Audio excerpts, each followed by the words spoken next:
Hello friends, मैं हर्षा शुक्ला आप सभी लोगों का हर्षा क्लासेस में बहुत बहुत स्वागत करती हूं।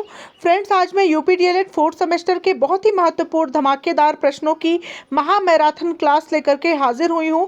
यहां पे आप लोगों को सभी चैप्टर्स के निचोड़ का वीडियो मैं आप लोग को प्रोवाइड कराने वाली हूँ फ्रेंड्स। और इस वीडियो को देखने के बाद से 25 में से 25 अंक आप लोगों के फिक्स हो जाएंगे।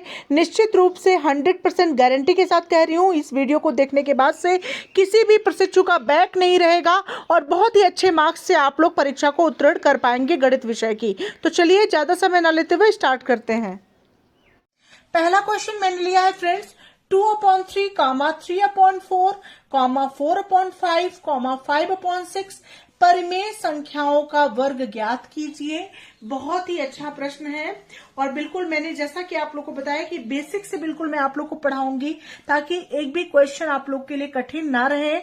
ये बहुत ही आसान भी प्रश्न है, आप सभी लोग इस क्वेश्चन को कर लेंगे, लेकिन जिसको भी थोड़ा भी डाउट हो तो वो भी क्लियर हो जाए, इसलिए मैंने आसान भी प्रश्नों को लिया है और कठिन भी प्रश्नों को लिया है। ठीक है, तो यहाँ पे आपका सबसे पहले आप लिखेंगे 2/3, फिर नेक्स्ट है आपका 3/4, इसके नीचे आप लिख दीजिए। नेक्स्ट है आपका फ्रेंड्स 4/5 और अगला है आपका 5/6। ठीक है, यही है आपके चारों प्रश्न इसमें। अब देखिए इसका वर्ग आप कैसे ज्ञात करेंगे। 2/3 का वर्ग आप निकालेंगे तो ये हो जाएगा 2/3 का वर्ग यानी स्क्वायर। ठीक है, अब 2/3 का वर्ग यानी स्क्वायर इज इक्वल टू हो जाएगा 2/3 और गुणे हो जाएगा 2/3, मतलब 2/3 का 2 बार आपस में गुणा किया जाएगा। ठीक है, अब ये हो जाएगा आपका 2 दूना 4, ऊपर की संख्या से गुणा होता है, नीचे का नीचे की संख्या से गुणा होता है। 2 दूना 4/3 त्रिका 9। ठीक है फ्रेंड्स, तो ये पहले का आंसर आ गया। इसी प्रकार से इसको भी करेंगे। 3/4 का वर्ग हो गया आपका, ये हो जाएगा 3/4 गुणे 3/4 और ऊपर का ऊपर की संख्या में गुणा तो ये हो जाएगा 9/4 चौके 16, 3 त्रिका 9 यानी 3 3 जा 9/4 4 जा 16। ठीक है, अब 4/5 का क्या करेंगे। 4/5 का होल स्क्वायर आप लिख देंगे तो यहाँ पे हो जाएगा आपका 4/5 मल्टीप्लाई 4/5 और ये हो जाएगा आपका 4 चौके 16/5 में 25। ठीक है, उसके बाद नेक्स्ट है आपका 5/6, तो 5/6 का होल स्क्वायर आपका हो गया और ये हो जाएगा 5/6 गुणे 5/6 और ये हो जाएगा 5 में 25/6 के 36 यानी 6 6 जा 36, 25/36। होप आप लोग को ये क्वेश्चन अगर इस तरह से प्रश्न में पूछा जाता है कभी कभी मतलब 1 नंबर के जो ऑब्जेक्टिव टाइप क्वेश्चन होते हैं उसमें इस तरह का क्वेश्चन आ जाता है तो आप लोग को ये बेसिक चीज बिल्कुल पता होनी चाहिए। पढ़ते हैं अगले प्रश्न की तरफ। नेक्स्ट क्वेश्चन नंबर 2 की तरफ आते हैं फ्रेंड्स। -1, -2, -3 और -4 ऋणात्मक पूर्णांक संख्याओं के वर्ग ज्ञात करने हैं आपको। देखिए इस प्रश्न को कैसे सॉल्व करेंगे। तो सबसे पहले -1 है, -1 लिख दीजिए, फिर -2 है, -2 लिख दीजिए, -3 है, -3 यहाँ पे लिख दीजिए, -4 है, -4 लिख दीजिए। ठीक है, अब इसका ऋणात्मक पूर्णांक संख्याओं का आपको वर्ग ज्ञात करना है तो -1 का वर्ग हो जाएगा, -1 का वर्ग इस तरह से करेंगे। अब ये बराबर हो जाएगा -1 गुणे -1 और बराबर माइनस और माइनस का आपस में गुणा होता है तो ये प्लस हो जाता है, 1 1 जा 1 और यही हो जाएगा आपका आंसर। हमेशा एक चीज आप लोग ध्यान में रखिएगा, माइनस गुणे माइनस जहां पे हो दो माइनस यानी ऋणात्मक पूर्णांक संख्याओं का गुणा हमेशा प्लस होता है, प्लस गुणे माइनस बराबर माइनस होता है और यहाँ पे माइनस गुणे प्लस का जब गुणा होता है तो भी माइनस होता है और प्लस गुणे प्लस का गुणा हमेशा प्लस होता है। हमेशा ये आप ध्यान में रखेंगे एक बात कि अगर आप समान संख्याओं से मतलब समान जो संख्याएं होती है मतलब कि माइनस माइनस का जब आपस में गुणा करते हैं तो उनकी वैल्यू प्लस होती है, प्लस प्लस का आप गुणा करते हैं तो उनकी वैल्यू प्लस ही होती है। लेकिन जब अपोजिट का गुणा करते हैं, मतलब जैसे प्लस और माइनस का जब आप गुणा करते हैं, एक संख्या प्लस में हो दूसरी संख्या माइनस में हो, ऐसी कंडीशन में निगेटिव में वैल्यू आती है। ठीक है, जैसे एक प्लस में हो, ये प्लस का 1 होता, ये माइनस का 1 होता, तो यहाँ पे प्लस माइनस माइनस का 1 आंसर आता। लेकिन चूंकि दोनों माइनस में है तो माइनस माइनस का गुणा हमेशा प्लस होता है। ठीक है, अब दूसरा ऐसे समझ लीजिए, -2 का होल स्क्वायर आपका हो गया, ये हो जाएगा -2 मल्टीप्लाई -2, और यहाँ पे हो जाएगा माइनस माइनस +4, और ये हो जाएगा आपका आंसर। अगला है -3 का, तो -3 का होल स्क्वायर हो गया, ये हो जाएगा -3 गुणे -3, और ये हो जाएगा माइनस माइनस +3 3 9, और ये हो जाएगा आपका आंसर। अगला है -4, तो -4 का होल स्क्वायर, और ये हो जाएगा आपका -4 गुणे -4, और ये हो जाएगा आपका माइनस माइनस प्लस 4 चौके 16 हो जाएगा आपका आंसर।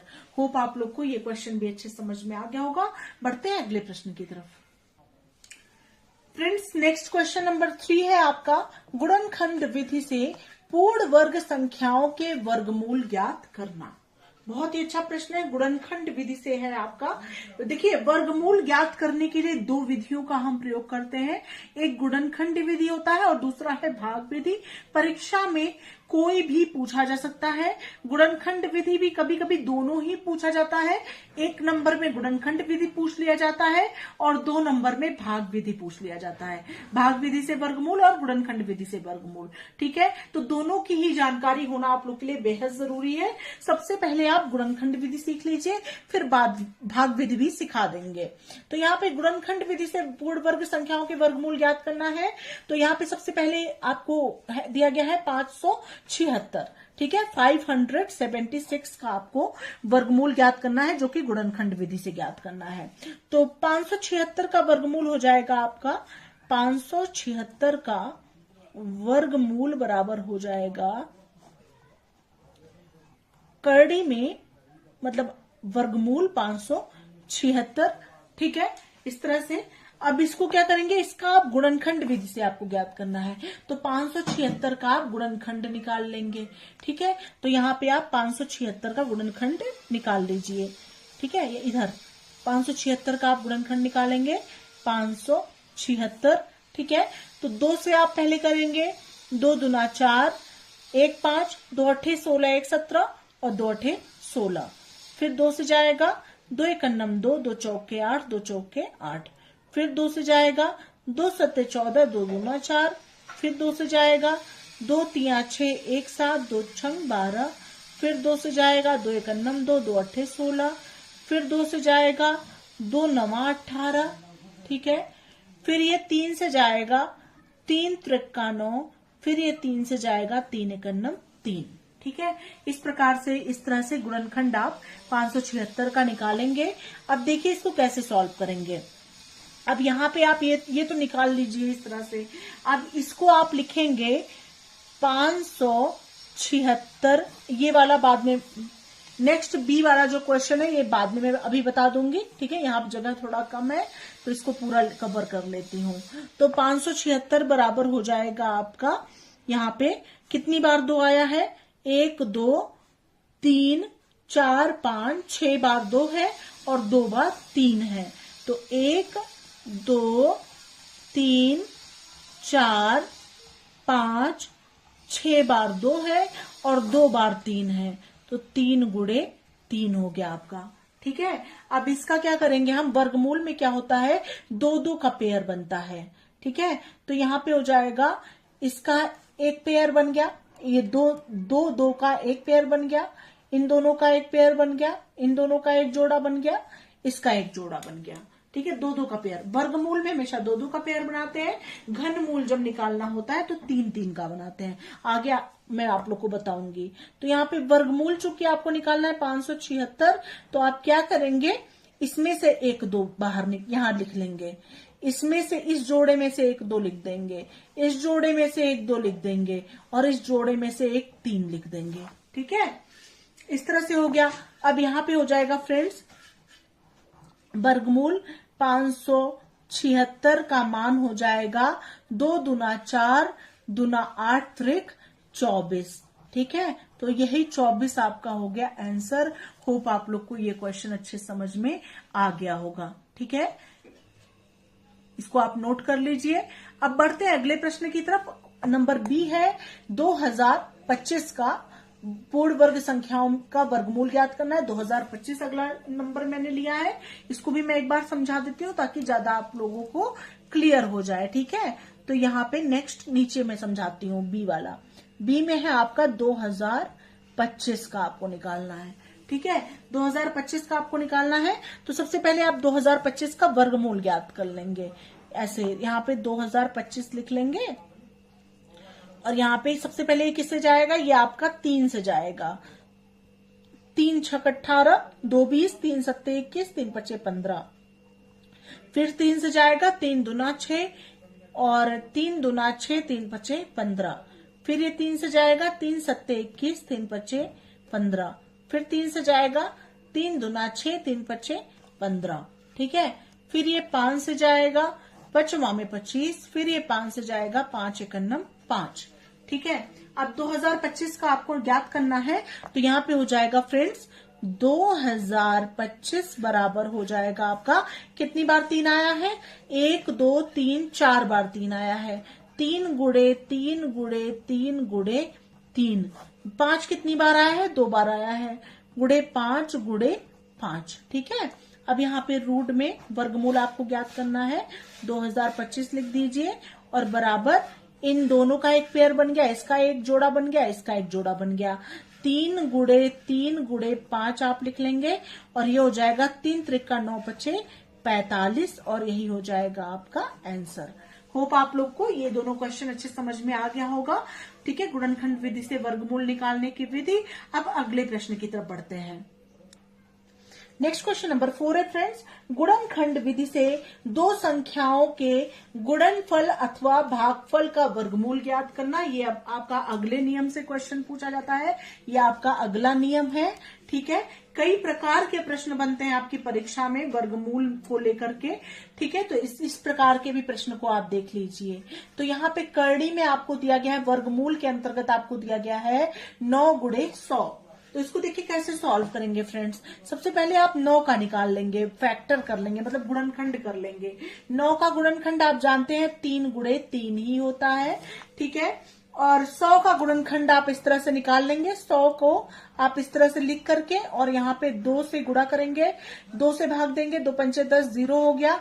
फिर 2 से देंगे, 2 दूना 4, 2 पंचे 10 हो गया। फिर 5 से देंगे, 5वां में 25 हो गया। फिर 5 से देंगे, 5 एकन्नम 5 हो गया। ठीक है, तो 3 गुणे 3 गुणे 2 और गुणे 2 और गुणे 5 और गुणे 5। ठीक है, 3 गुणे 3 तो आपका 9 का हो गया और 2 गुणे 2 गुणे 5 गुणे 5 आपका 100 का हो गया। 2 दूना 4, पंचे 20, पंचे 100। ठीक है, तो इस तरह से हो गया। अब इसका चूंकि वर्गमूल है तो आप क्या करेंगे, 2 का पेयर बनाएंगे। तो इस 3 का एक पेयर बन गया, इस 2 का एक जोड़ा बन गया। 2 है ना, तो दोनों का एक जोड़ा बन गया। इस 5 भी 2 है तो दोनों का एक जोड़ा बन गया। अब उसके बाद इसमें से एक एक आप बाहर निकाल देंगे। तो 3 बाहर निकाल दिए, 2 बाहर निकाल दिए और 5 बाहर निकाल दिए। 3 दूना 6 पंचे हो गया आपका 30। ठीक है, और यही हो गया आपका आंसर। होप आप लोग को ये क्वेश्चन भी समझ में आ गया होगा। अगला है √4/9।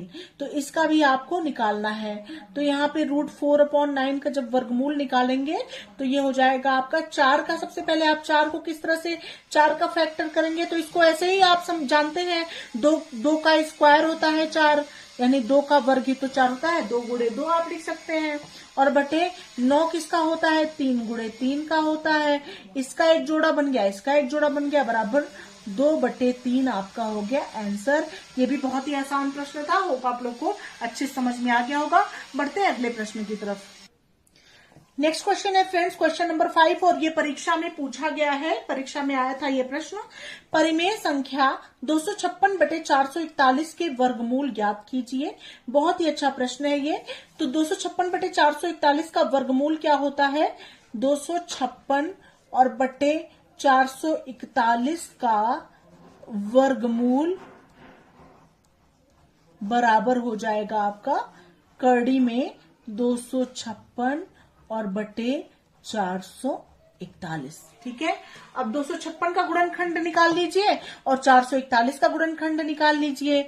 256 का आप यहाँ पे निकाल लीजिए, 256 हो गया, 2 से जाएगा 2 एकन्नम 2, 2 2 दूना 4, 2 अट्ठे 16, फिर 2 से जाएगा 2 छंग 12, 2 चौके 8, फिर 2 से जाएगा 2 तिया 6, 2 दूना 4, फिर 2 से जाएगा 2 एकन्नम 2, 2 छंग 12, फिर 2 से जाएगा 2 अट्ठे 16, फिर 2 से जाएगा 2 चौके 8, फिर 2 से जाएगा 2 दूना 4, फिर 2 से जाएगा 2 एकन्नम 2। ठीक है, और 441 का क्या होगा? 441 का भी आप फैक्टर कर लीजिए यहाँ पे। 441 का भी गुणनखंड यहां कर लीजिए आप। ठीक है, 441 का करेंगे तो किससे जाएगा? 3 से जाएगा सबसे पहले। 3 एकन्नम 3, 1 4, 3 चौके 12, 2 14, 3 सत्ते 21। ठीक है, उसके बाद फिर 3 से जाएगा 3 चौके 12, 2 14 और 3 नवा 27, फिर 7 से जाएगा 7 सत्ते 49, फिर 7 से जाएगा 7 एकन्नम 7। ठीक है, होप आप लोग को समझ में आ रहा होगा। 256 बटे 441 है आपका ये, तो यहाँ पे हो जाएगा फ्रेंड्स करड़ी में 256 और बटे 441। ठीक है, तो ये बराबर हो जाएगा आपका करड़ी में 256 का मान कितना आया है, कितनी बार 2 आया है, इसको लिख लीजिए। 1 2 3 4 5 6 7 8 बार 2 आया है, तो 8 बार 2 लिख लीजिए। 2 गुड़े 2 गुड़े 2 गुड़े 2 गुड़े 2 गुड़े 2 गुड़े 2 गुड़े 2, 1 2 3 4 5 6 7 8 बार 2 हो गया। ठीक है, अब कितनी बार 441 में कितनी बार 3 आया है? 2 बार 3 आया है, 2 बार 3 लिख दीजिए, 2 बार 7 लिख लीजिए। ठीक है, अब इसमें से एक जोड़ा बना लीजिए, इसका एक जोड़ा, इसका एक जोड़ा, इसका एक जोड़ा बना लीजिए, इसका भी जोड़ा बन गया, इसका भी जोड़ा बन गया, कुछ भी शेष नहीं बचा, सबका पेयर बन गया। तो बाहर निकाल लीजिए जोड़े को, यहाँ इसमें से 1 2 बाहर निकल गया, इसमें से 1 2 बाहर निकल गया, कुल मिला के 8 है, तो 4 2 आपका बाहर निकल जाएगा। और यहाँ पे 1 3 बाहर निकल गया, यहाँ पे 1 7 बाहर निकल गया। ठीक है, अब ये हो गया आपका 2 दूना 4 दूना 8 दूना 16 बटे 7 21, 16 बटे 21, और ये प्लस माइनस का आएगा और यही हो जाएगा आपका आंसर। ठीक है, इस तरह के क्वेश्चन में प्लस और माइनस करके लिख देते हैं। ठीक है, तो 16 बटे 21 आपका आंसर हो गया। ठीक है, तो इस तरह से आप ये क्वेश्चन सॉल्व कर लेंगे। बढ़ते हैं अगले प्रश्न की तरफ। अगला क्वेश्चन नंबर 6 है फ्रेंड्स, संयुक्त भिन्न 2 सही 14 बटे 25 का धन वर्गमूल ज्ञात कीजिए। देखिए इस क्वेश्चन को कैसे सॉल्व करेंगे, तो आपको दिया गया है 2 सही 14 बटे 25 आपको दिया गया है, तो इसको आप सबसे पहले मिक्स्ड फ्रैक्शन मतलब संयुक्त भिन्न में है, संयुक्त भिन्न का इंग्लिश होता है मिक्स्ड फ्रैक्शन, तो इसको प्रॉपर फ्रैक्शन में आप चेंज करेंगे। तो यहाँ पे 25 दूना 50, इसका इसमें गुणा होता है, जो आता है उसमें हम 14 जोड़ देते हैं, तो 25 दूना 50 हो जाता है, 50 में 14 जोड़ेंगे तो हो जाएगा आपका 64 और बटे 25 हो गया। इसका आपको वर्गमूल ज्ञात करना है, तो वर्गमूल बराबर का वर्गमूल, ठीक है, का वर्गमूल बराबर हो जाएगा करड़ी में 64 बटे 25 हो जाएगा। ठीक है, तो ये हो जाएगा करड़ी में 8 गुड़े 8 बटे 5 गुड़े 5। ठीक है, अब 8 8 का एक पेयर बन गया, 5 5 का एक पेयर बन गया, मतलब 8 8 64 होता है। 64 किसका वर्ग होता है? 8 का ही तो वर्ग होता है। 8 गुड़े 8 64, तो इसको ज्यादा खोलने की जरूरत ही नहीं है कि 2 से पहले भाग दे, आपको जिसका पता है वो डायरेक्ट आप लिख लीजिए। तो यहाँ पे इसमें से एक 8 बाहर निकल गया, यहाँ से एक 5 बाहर निकल गया, 8 बटे 5 हो गया आपका आंसर। ठीक है, होप आप लोग को ये क्वेश्चन भी समझ में आ गया होगा। अब बढ़ते हैं अगले प्रश्न की तरफ। नेक्स्ट क्वेश्चन नंबर 7 है फ्रेंड्स, वह छोटी से छोटी संख्या ज्ञात कीजिए जिससे 6075 से गुणा करने पर गुणनफल पूर्ण वर्ग हो जाए। बहुत ही अच्छा प्रश्न है, देखिए इसको कैसे सॉल्व करेंगे। सबसे पहले हम क्या करेंगे, 6000 75 का आप फैक्टर यानी गुणनखंड निकाल लेंगे। तो वर्गमूल आपको ज्ञात करना है, वर्ग में 6075 इस तरह से आप लिख लीजिए, ठीक है, वर्गमूल में। तो इस तरह से हो जाएगा फ्रेंड्स, इसका गुणनखंड निकालेंगे तो 6075 आप ऐसे साइड में लिखिए और इसका वर्ग मतलब गुणनखंड कर लीजिए। तो ये किससे जाएगा, 3 से जाएगा, 5 लिखा है लास्ट में तो 2 से तो जाएगा नहीं, 3 से जाएगा, 75 है इसलिए। तो यहाँ पे हो जाएगा 3 दूना 6 0, 3 दूना 6, 3 5 15। फिर ये 3 से जाएगा, 3 6 18, 2 20, 3 7 21, 3 5 15। फिर 3 से जाएगा, 3 दूना 6 और 3 दूना 6, 3 5 15। फिर ये किससे जाएगा, फिर ये 3 से जाएगा, 3 7 21, 3 5 15। फिर ये किससे जाएगा, फिर ये 3 से जाएगा, 3 दूना 6, 3 5 15। फिर ये किससे जाएगा, 5 से जाएगा, 5वां में 25। फिर ये 5 से जाएगा, 5 1 5, ठीक है। तो इस तरह से ये जाएगा। उसके बाद अब आप यहां पर देख सकते हैं, इसको लिखेंगे अंडर रूट, एक मिनट यहाँ पे जगह कम है तो नीचे ही मैं करके दिखा देती हूँ। यहाँ पे लिख लीजिए 6075 का मान आपका आया है, करड़ी में सब लिखेंगे इस तरह से वर्गमूल में।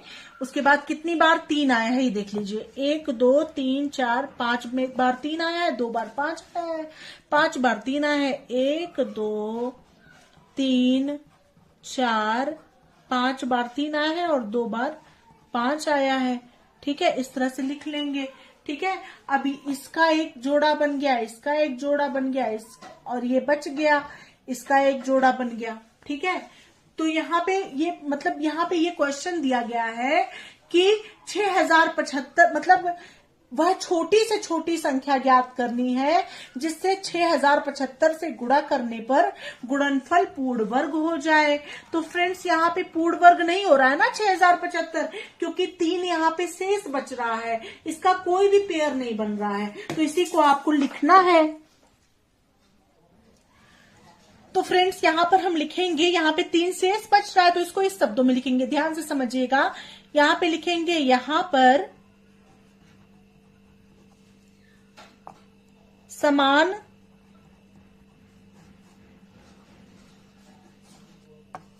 अभाज्य गुणनखंडों के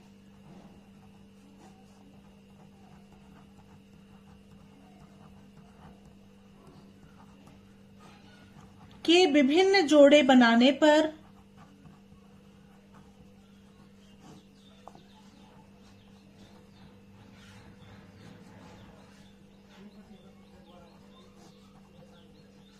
हम देखते हैं कि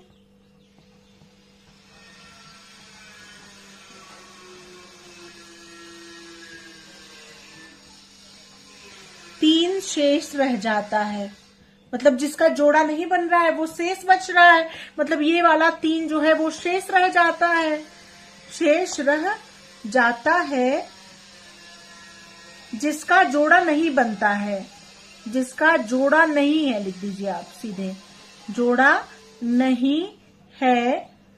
अतः अब क्या क्वेश्चन में दिया गया है, मतलब कौन सी वह छोटी से छोटी संख्या ज्ञात करनी है जिससे 6075 से गुणा करने पर गुणनफल पूर्ण वर्ग हो जाए। अतः जो है, यदि 6075 में को 3 से गुणा किया जाए तो गुणनफल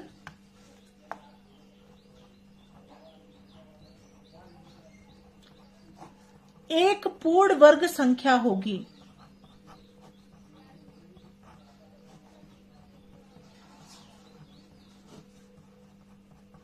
ठीक है, तो इस प्रकार से इसका आंसर 3 आएगा, मतलब 3 ही वो संख्या है जिसको 6075 में गुणा किया जाएगा तो गुणनफल क्या होगी, एक पूर्ण वर्ग संख्या हो जाएगी। यह है 4.6225 का धन वर्गमूल ज्ञात कीजिए।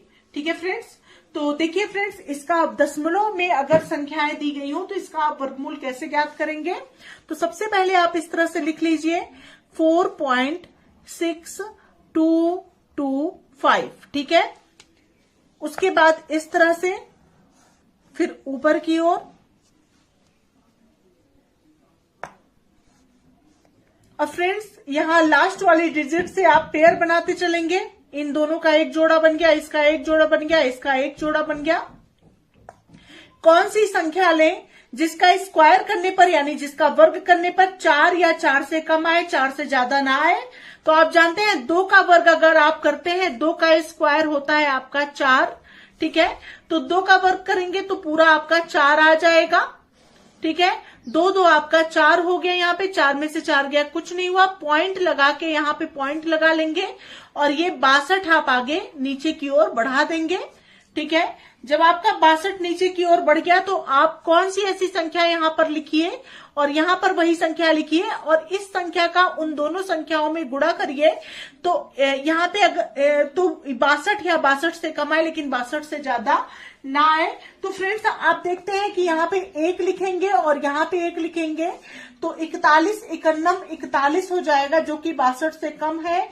लेकिन अगर यहाँ आप 2 लिखते तो 2 का जब आप 4 में गुणा करते, 2 यहाँ पे भी लिखते, 2 यहाँ पे भी लिखते और 2 का जब आप इस 4 में गुणा करते तो यहाँ पे 8 आता, 2 51 2 मतलब 82 आता, जो कि 62 से बड़ा होता। इसलिए आप एक बार ले जाएंगे और 41 को लिखेंगे, यहाँ पे 1 आप जोड़ देंगे और यहाँ पे ये जुड़ता है, ठीक है। तो यहाँ पे 41 और 1 क्या हो जाएगा, 42 हो जाएगा और यहाँ पे हो जाएगा 2 में से 1 गया 1 और 6 में से 4 गया, हो गया आपका 2, 21 हो गया। और फ्रेंड्स ये 2 5 यानी 25 आप उतार लेंगे, ठीक है। अब कितनी बार ये जाएगा इसको आप देखेंगे। अब ये 5 बार आप लेके जाएंगे, तो 5 बार जब आप लेके जाएंगे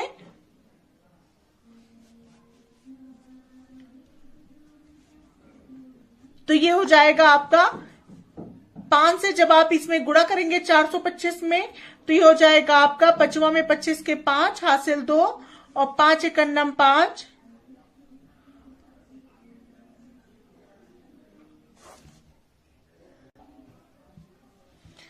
तो ये 5 से 5वां में 25 के 5 हासिल 2 और 5 दूना 10 और 2 हो जाएगा 12 के 2 हासिल 1 और 5 के 20, ये हो जाएगा आपका 1 21, ठीक है। तो यहाँ पे इस तरह से और ये कट गया आपका, ठीक है। तो ये 2.15 जो है आपका हो गया आंसर। आंसर बराबर लिख देंगे 2.15 और यही हो गया आपका आंसर। होप आप लोग को ये क्वेश्चन अच्छे समझ में आ गया होगा, ठीक है। अगले क्वेश्चन को अगर आप ध्यान से देखेंगे तो और अच्छे से क्लियर हो जाएगा। फ्रेंड्स यहां पर बात करते हैं नेक्स्ट क्वेश्चन की। नेक्स्ट क्वेश्चन नंबर 2 है 0.00053361 के वर्गमूल ज्ञात कीजिए। देखिए इस क्वेश्चन को कैसे सॉल्व करेंगे, इस प्रकार से इसको भी कर लेंगे 0.000 और यहां पे हो जाएगा आपका 53361, ठीक है। इस प्रकार से हो गया ये। अब यहां पे 2 2 का पेयर बना लीजिए, इन दोनों का पेयर बन गया, इसका पेयर बन गया, इसका पेयर बन गया, इसका पेयर बन गया, ठीक है। अब यहां पे आप क्या करेंगे, यहां पे 0 पॉइंट है तो सबसे पहले आप 0 पॉइंट लिख लीजिए, ठीक है। ये 0 पॉइंट आप यहां पे लिख लेंगे। ये 2 0 है तो ये 2 0 में से 1 0 आप, चूंकि ये जोड़ा बना है तो 1 0 आप यहां पे लिख सकते हैं, ठीक है। यहां पे आप 1 0 लिख लेंगे।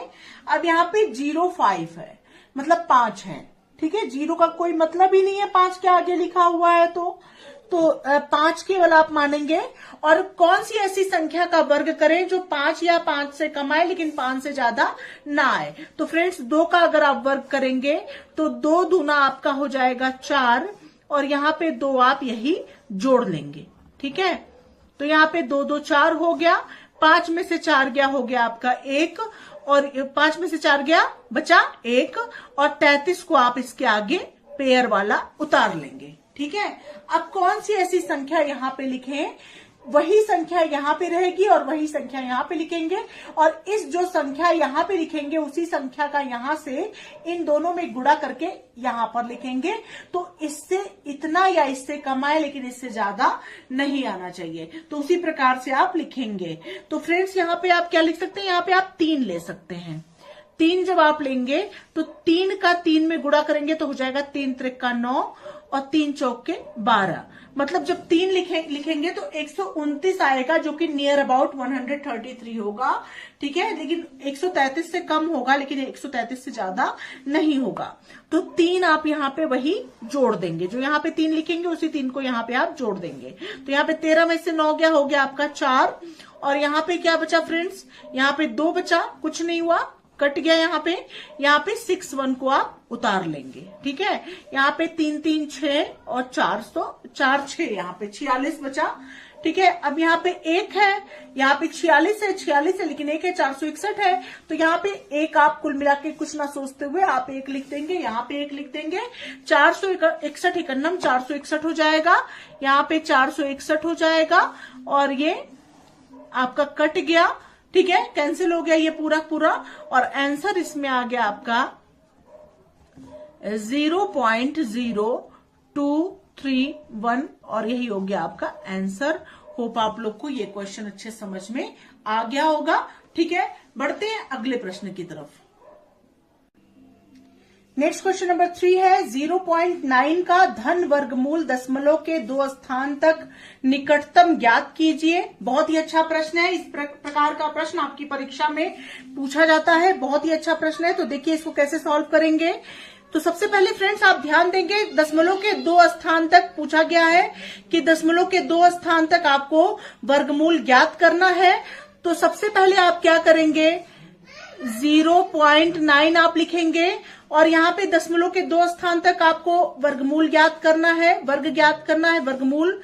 तो यहाँ पे आप 0.9 मतलब दशमलव के बगल में एक संख्या है, और आगे आप क्या करेंगे, 5 0 बढ़ा देंगे, 1 2 3 4 5। ठीक है, दशमलव के अगर 2 स्थान तक की बात करें तो 5, आप दशमलव के बाद की कितनी संख्याएं लेते हैं, 6 संख्याएं लेते हैं। ध्यान दीजिएगा, अगर दशमलव के बाद 2 स्थान तक की बात की जाती है तो दशमलव के बाद जो है यहाँ पर 6 संख्याएं होनी चाहिए, और अगर दशमलव के 3 अंकों तक की बात की जाती है तो दशमलव के बाद की 8 संख्याएं होनी चाहिए। ठीक है फ्रेंड्स, अब ऐसा क्यों कह रहे हैं, ये आप जब क्वेश्चन को सॉल्व करेंगे तो आप लोगों को खुद ही समझ में आ जाएगा, मैं आप लोग को बताऊंगी आगे चल के। तो यहाँ पे आप लोग देख सकते हैं दशमलव के बाद जो है 6 संख्याएं यहाँ पे होनी चाहिए। तो आप 2 2 का पेयर बना लीजिए, 2 2 4 और ये 2 6। यहाँ पे 2 अंकों की बात की जा रही है, 2 स्थान तक ही आपको निकालना है, लेकिन आपको 6 बनाना है यहाँ पे। ठीक है, 6 अंक होने चाहिए और 3 जोड़ा आपका बनना चाहिए। तो यहाँ पे 0 पॉइंट है, तो यहाँ पे 0 पॉइंट सबसे पहले आप यहाँ पे लिख लेंगे। ठीक है, अब यहाँ पे 90 लिखे हैं, 90 है, ये पेयर आपका 90 है। कौन से ऐसी संख्या का वर्ग करें जिसका वर्ग करने पर 90 या इससे कम आए लेकिन इससे ज्यादा ना आए। तो फ्रेंड्स यहाँ पे 9 का स्क्वायर अगर आप करेंगे तो 9 9 होता है आपका 81। ठीक है, और यहाँ पे 9 ही आप जोड़ देंगे तो 9 9 हो जाएगा आपका 18, और यहाँ पे 10 में से 1 गया, हो गया 9, और यहाँ पे 8 में से 8 गया, कुछ नहीं बचा, और यहाँ 00 आप उतार लेंगे। ठीक है, अब यहाँ पे 9 9 18 हो गया। अब यहाँ पे कौन सी ऐसी संख्या लिखें जिसका यहाँ पे वही संख्या लिख करके इन सभी संख्याओं में गुणा करें तो 900 या इससे कम आए लेकिन इससे ज्यादा ना आए। तो फ्रेंड्स अगर आप यहाँ पे 4 लिखते हैं, यहाँ पे 4 लिखते हैं, तो यहाँ पे 4 चौक के 16 के 4 हासिल 1, 4 अट्ठे 32 1 33 के 3 हासिल 3, और 4 एकन्नम 4 और 3 हो जाएगा आपका 7। ठीक है, और ये 4 ही यहाँ पे जोड़ देंगे तो 4 4 8 हो जाएगा, और यहाँ पे 8 हो जाएगा, यहाँ पे 1 हो जाएगा, यहाँ पे 10 में से 4 गया, हो जाएगा आपका 6, और यहाँ पे 9 में से 3 गया, हो गया आपका 6, और यहाँ पे आपका 8 में से 7 गया, हो गया आपका 1। 10 में से 6 गया, हो गया 10 में से 4 गया, हो गया आपका 6। ठीक है, इस तरह से आपका हो गया।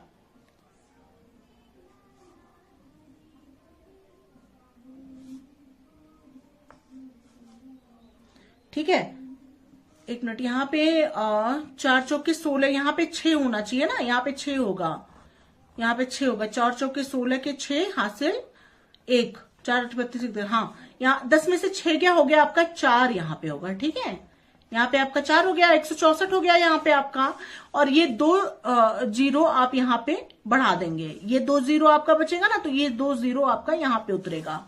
ठीक है, अब कौन सी ऐसी संख्या यहाँ पे ले हम कि जिसका इसी संख्या में गुणा करने पर 16,400 से कम आए या इसके बराबर आए लेकिन इससे ज्यादा ना आए।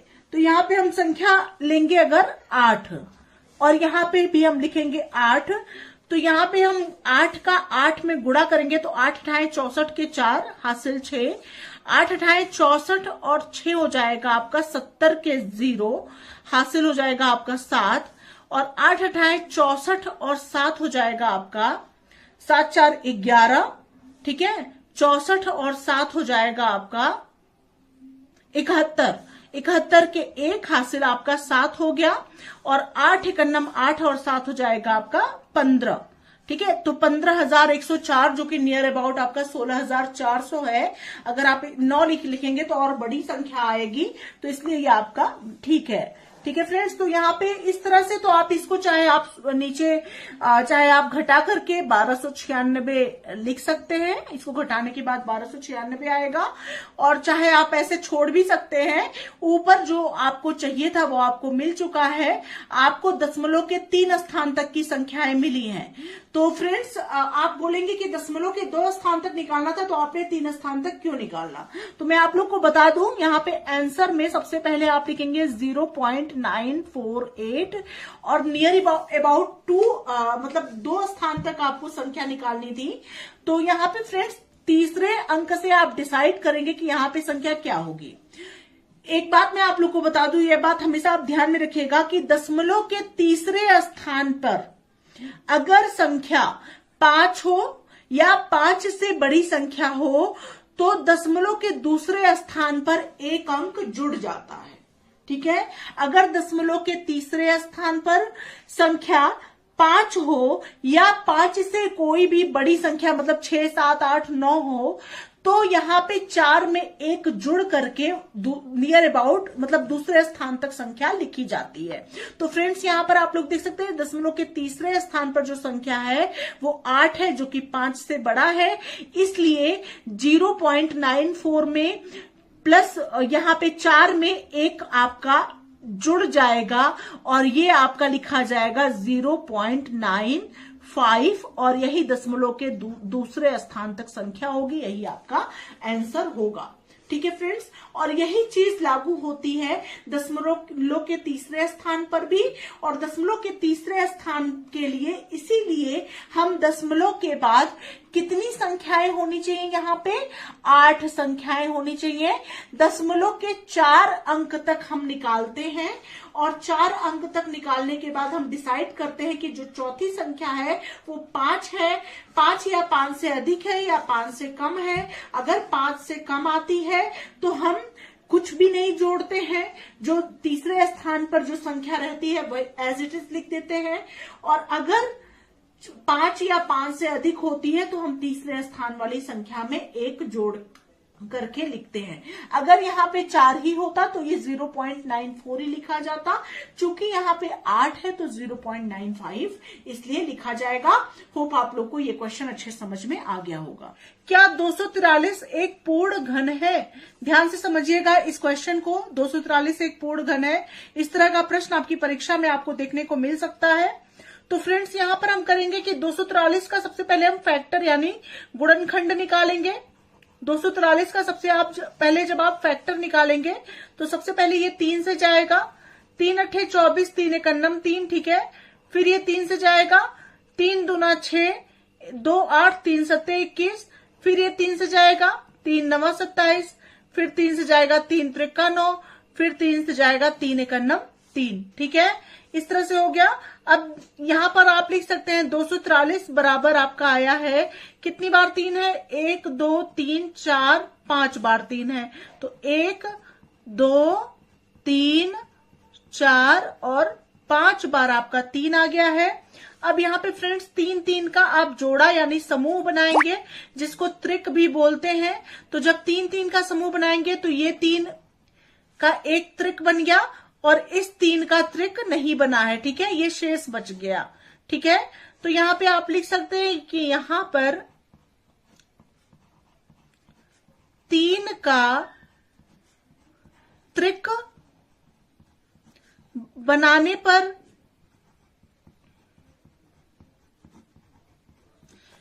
3 गुणे 3 शेष रहता है,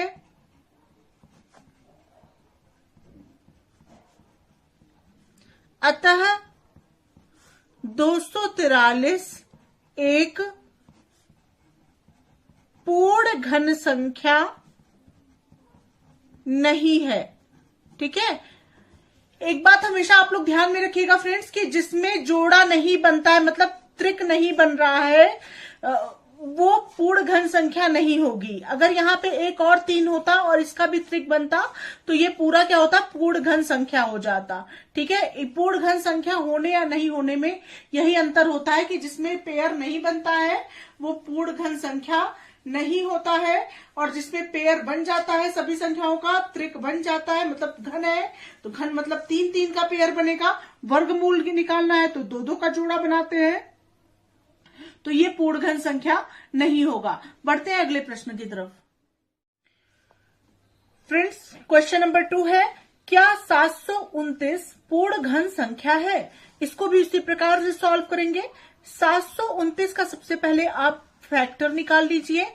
तो सबसे पहले ये जाएगा 3 से, 3 दूना 6, 3 चौके 12, 3 त्रिका 9, फिर ये 3 से जाएगा, 3 अठे 24, 3 एकन्नम 3, फिर 3 से जाएगा, 3 दूना 6, 2 8, 3 सत्ते 21, फिर ये 3 से जाएगा, 3 नवा 27, फिर ये 3 से जाएगा, 3 त्रिका 9, फिर ये 3 से जाएगा, 3 एकन्नम 3। ठीक है, अब क्या करेंगे हम, अब यहाँ पे 729 लिख करके 3 कितनी बार है, 1 2 3 4 5 6 बार 3 है, तो 1 2 3 4 5 और 6 बार 3 लिख देंगे। ये 3 का त्रिक बन गया, इस 3 का त्रिक बन गया। ठीक है, तो यहाँ पे कुछ भी शेष नहीं बच रहा है, तो यहाँ पे लिखेंगे 3 का समूह बनाने पर कोई गुणनखंड शेष नहीं रहता है, अतः 729 एक पूर्ण घन संख्या है। ठीक है, इस तरह से ये क्वेश्चन सॉल्व हो जाएगा। बढ़ते हैं अगले प्रश्न की तरफ। नेक्स्ट क्वेश्चन नंबर 3 है फ्रेंड्स, 15.625 का घनमूल ज्ञात कीजिए। देखिए इस क्वेश्चन को कैसे सॉल्व करेंगे, तो आपको इसका घनमूल निकालना है। 15.625 का, तो आप अपॉन करके पॉइंट के नीचे 1 लिखेंगे, आगे 3 संख्या है तो 3 0 बढ़ा देंगे। ठीक है, अब क्या करेंगे, 15 अब ये पॉइंट हट गया, अब ये हो जाएगा इस तरह से घनमूल 15,625 बटे 1000 हो जाएगा। ठीक है, अब उसके बाद 15,625 का जब आप गुणनखंड निकालेंगे, यहाँ पे इस तरह से गुणनखंड यहाँ पे कर लीजिए। 15,625 का, तो ये किससे जाएगा, ये 5 से जाएगा, 5 तिया 15, 5 एकन्नम 5। ठीक है, 1 6, 5 दूना 10, 5वां में 25, फिर 5 से जाएगा, 5 छक्का 30।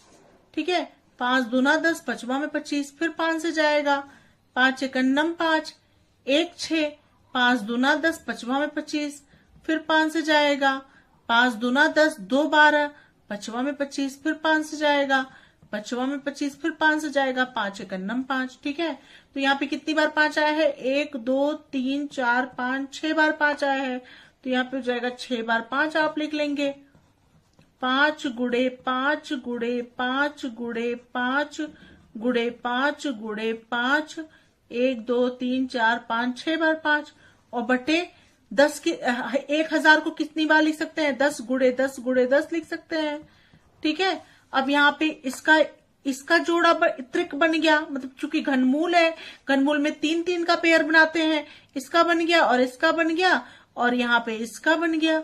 तो यहाँ पे क्या हो जाएगा? 5 गुणे 5 बाहर निकल आया और यहाँ से 10 बाहर निकल आया। पांचवा में 25 बटे 10। ठीक है, अब यहाँ पे 10 से 25 को जब आप चाहे आप इस तरह से कर लीजिए, पांचवा में 25, 5 दूना 10 बराबर 5 बटे 2 और यही हो गया आपका आंसर। ठीक है, होप आप लोग को ये क्वेश्चन भी समझ में आ गया होगा। बढ़ते हैं अगले प्रश्न की तरफ। नेक्स्ट क्वेश्चन नंबर 4 है फ्रेंड्स, बहुत ही इंपॉर्टेंट।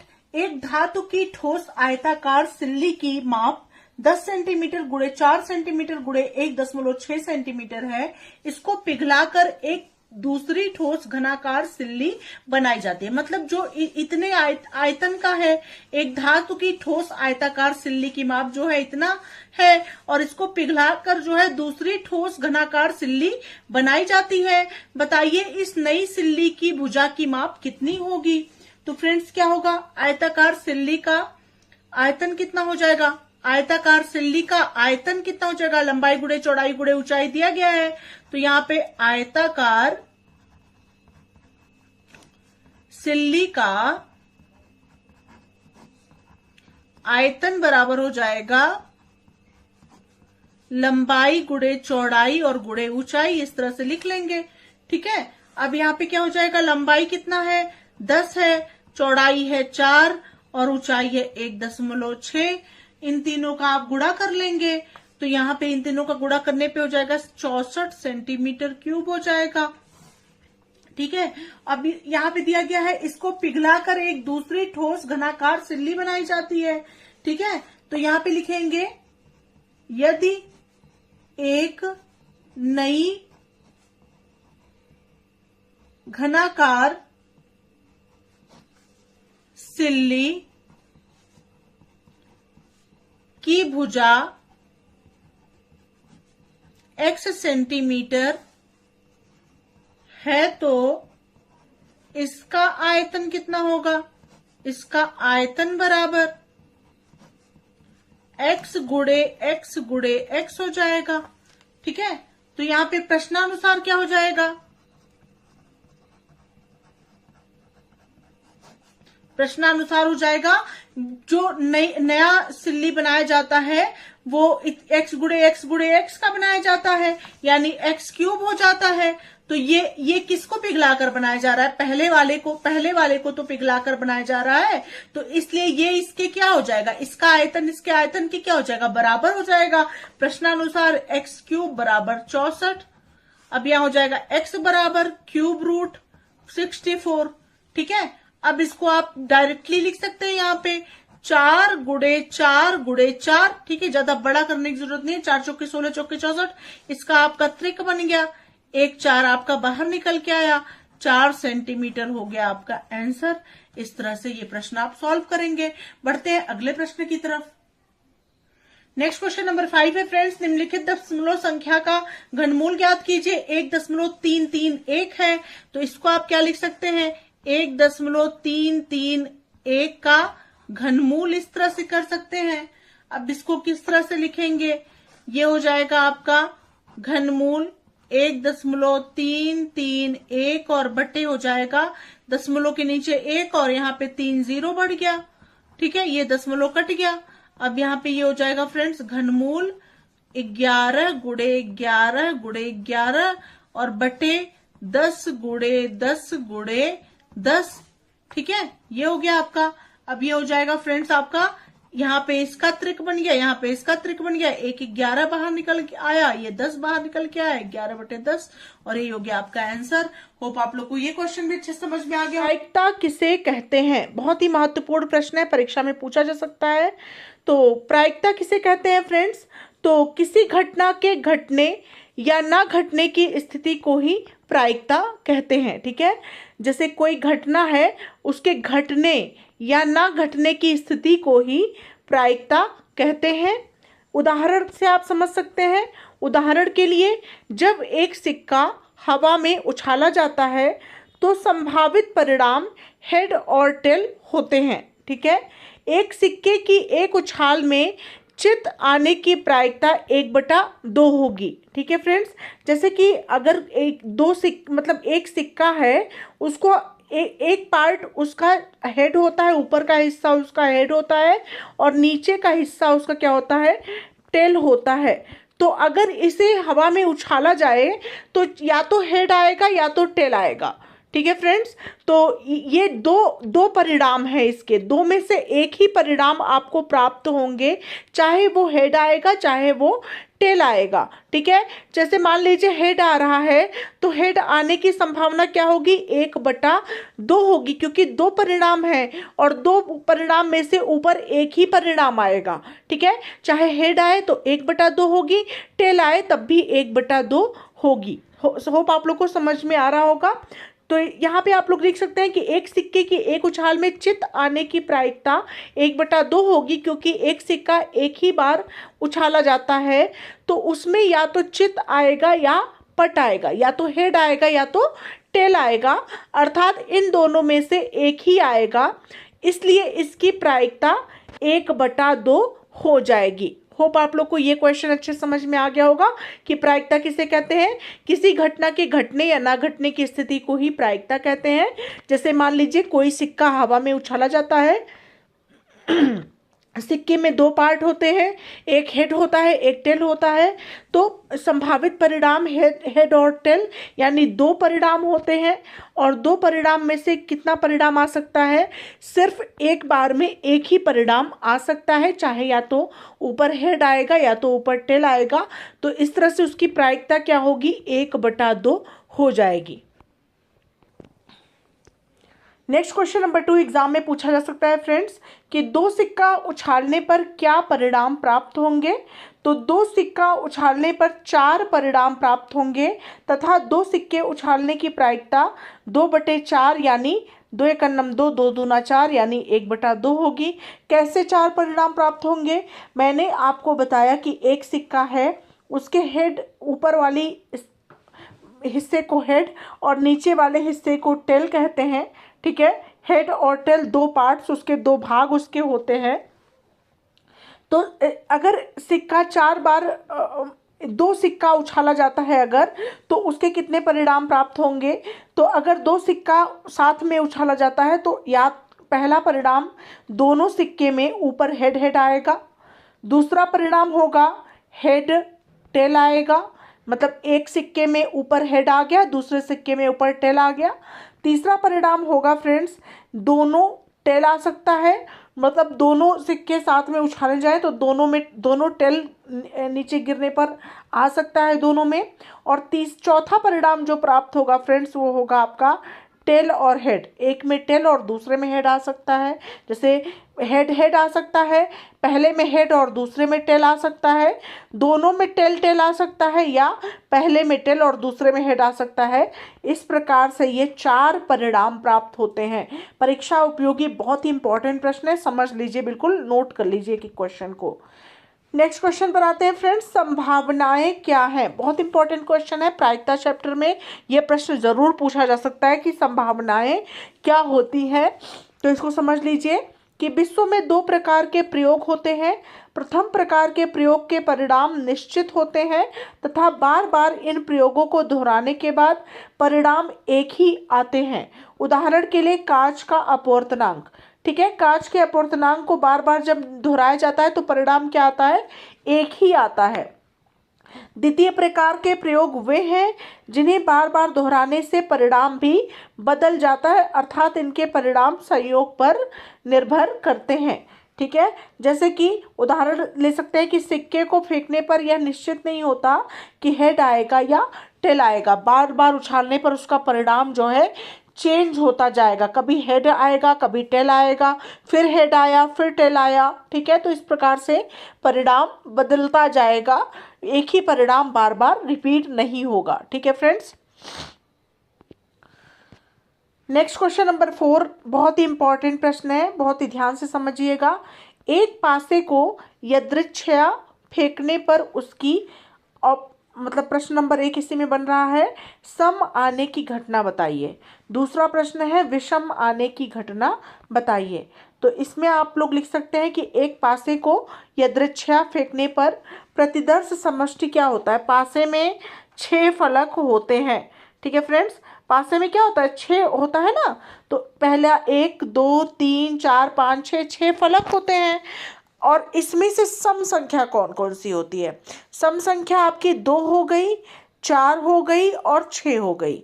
और विषम संख्या क्या हो गई, 1 3 5 आपकी विषम संख्या होती है। आप लोगों ने छोटी सी कक्षाओं में पढ़ा होगा कि जो संख्याएं 2 से पूरी तरह से डिविजिबल होती हैं वे सम संख्याएं कहलाती हैं, और जो संख्याएं 2 से नहीं कटती हैं वो विषम संख्याएं कहलाती हैं। तो सम आना भी एक घटना है, ठीक है। पहला क्वेश्चन का आंसर आप लिखेंगे कि सम आना भी एक घटना है, अतः सम आने की कुल घटनाएं क्या होंगी, इवेंट 1। E1 मतलब इवेंट 1, इवेंट मतलब घटना होता है, ठीक है। स्मॉल ब्रैकेट में 2 4 6 होंगी सम आने की। और दूसरा है फ्रेंड्स, क्वेश्चन नंबर बी है विषम कितनी बार आएगा। तो विषम अंक ऊपर आना भी एक घटना है, अतः विषम अंक आने की कुल घटनाएं होंगी इवेंट 2 बराबर ब्रैकेट में 1 3 5। तो इस तरह से इसका आंसर आप लिख लेंगे। होप आप लोग को ये क्वेश्चन भी समझ में आ गया होगा। बढ़ते हैं अगले प्रश्न की तरफ, बहुत इंपॉर्टेंट प्रश्न है। अगला क्वेश्चन है फ्रेंड्स, एक समांगी पासे को 54 बार फेंकने पर यह पाया गया है कि सम अंकों के ऊपर आने की संख्या 25 है, तो विषम अंकों के ऊपर आने की कुल संख्या कितनी होगी। तो फ्रेंड्स सम आने की कुल संख्या कितनी है, 25 है, और विषम आने की कुल संख्या कितनी होगी। तो फ्रेंड्स 54 बार फेंका जाता है समांगी पासे को, ठीक है। तो 54 बार, कुल 54 बार फेंका गया है, और सम अंकों के ऊपर आने की संख्या 25 है, तो विषम अंकों के ऊपर आने की संख्या कितनी होगी, 54 माइनस 25 बराबर 29 होगी, ठीक है फ्रेंड्स। तो यही 29 आपका हो गया आंसर। नेक्स्ट क्वेश्चन नंबर 6 है, 2 अंकों को एक साथ लेकर फेंकने पर क्या परिणाम प्राप्त हो सकते हैं। तो फ्रेंड्स 2 अंकों को अगर आप एक साथ लेकर के फेंकेंगे, मतलब 2 सिक्कों को, तो 4 परिणाम प्राप्त हो सकते हैं। पहला है हेड हेड, दूसरा है हेड टेल, तीसरा है टेल हेड और चौथा है टेल टेल। मैंने आपको इसके बारे में एक और क्वेश्चन के माध्यम से बताया है। नेक्स्ट क्वेश्चन नंबर 7 है फ्रेंड्स, 3 सिक्कों को एक साथ फेंकने पर कुल कितने परिणाम प्राप्त हो सकते हैं। तो 3 सिक्के अगर ऊपर फेंकते हैं तो 8 परिणाम प्राप्त हो सकते हैं। पहला परिणाम होगा हेड हेड टेल, दूसरा है हेड हेड हेड, तीसरा है हेड टेल हेड, चौथा है हेड टेल टेल, पांचवा है टेल हेड हेड, मतलब पहले में टेल दूसरे में हेड तीसरे में हेड आ सकता है, छठवां है टेल हेड टेल, और सातवां है टेल टेल हेड, और आठवां है टेल टेल टेल। तो इस तरह से 8 परिणाम प्राप्त हो सकता है। पहला क्वेश्चन देख लेते हैं। यहाँ पर सबसे पहले टॉपिक मैंने लिया है जब आंकड़े अवर्गीकृत परंतु सारणीबद्ध हो, ठीक है फ्रेंड्स। तो जब आंकड़े अवर्गीकृत परंतु सारणीबद्ध हो, उस कंडीशन में माध्यिका कैसे निकलती है। तो पहला क्वेश्चन इसके अंतर्गत मैंने लिया है, निम्नलिखित बारंबारता बंटन की माध्यिका ज्ञात कीजिए। पद है आपका 2 4 6 8 10 12 14, और बारंबारता है 3 2 2 4 3 1 2, ठीक है। इस तरह से क्वेश्चन आपको दिया गया रहेगा। सबसे पहले आप क्या करेंगे, यहाँ पे ध्यान दीजिएगा। सबसे पहले आप यहाँ पे लिखेंगे पद, और उसके बाद आप यहाँ पे लिखेंगे बारंबारता,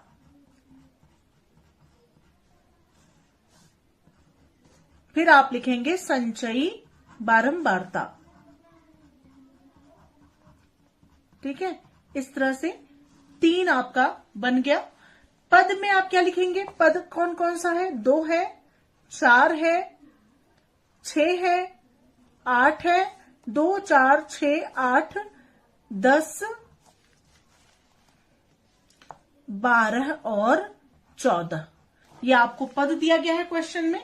फिर आपको फ्रीक्वेंसी यानी बारंबारता क्या दी गई है, 3, 2 के आगे आप 3 लिखेंगे, फिर 2, फिर 2, फिर 4, फिर 3, फिर 1 और फिर 2। ये आपको बारंबारता दी गई है। अब फ्रेंड्स संचयी बारंबारता कैसे लिखेंगे? सबसे पहले ये 3 है, इसको इसी प्रकार से ऐसे लिख लेंगे। फिर क्या करेंगे, इस 3 को से इस 2 में जोड़ेंगे। 3 से 2 को मतलब 3 और 2 को जब जोड़ेंगे तो ये आ जाएगा 5। फिर 5 में ये वाला 2 जोड़ेंगे, मतलब नीचे वाला 2 जोड़ेंगे, 5 2 हो जाएगा 7। 7 में ये नीचे वाला 4 जोड़ेंगे, हो जाएगा आपका 11। 11 में ये नीचे वाला 3 जोड़ेंगे, हो जाएगा आपका 14। 14 में ये नीचे वाला 1 जोड़ेंगे, हो जाएगा आपका 15। 15 में ये नीचे वाला 2 जोड़ेंगे, हो जाएगा आपका 17। ठीक है, अब क्या हो जाएगा यहाँ पे आप लिखेंगे योग, और ये आ गया आपका 17। और 17 क्या है? 17 एक विषम संख्या है। ठीक है, जो संख्या 2 से पूरी तरह से डिविजिबल नहीं होती है वो होती है आपकी विषम संख्या। अब इसके बाद क्या करेंगे फ्रेंड्स, इसको देख लीजिए, ये आपका 17 आ गया है। अब इसके बाद क्या करेंगे, अब आप फॉर्मूला लिखेंगे। ठीक है, तो फॉर्मूला विषम संख्या के लिए फॉर्मूला क्या होता है? विषम संख्या के लिए फॉर्मूला मैंने आपको बताया था। विषम संख्या जब दी गई हो, आया हो क्वेश्चन में, तो माध्यिका निकालने का फॉर्मूला क्या होता है? माध्यिका बराबर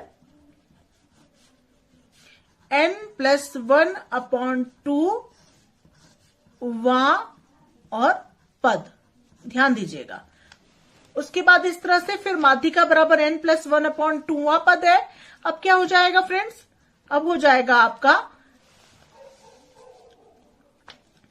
17+1/2 वा पद। ठीक है, और ये हो जाएगा फ्रेंड्स आपका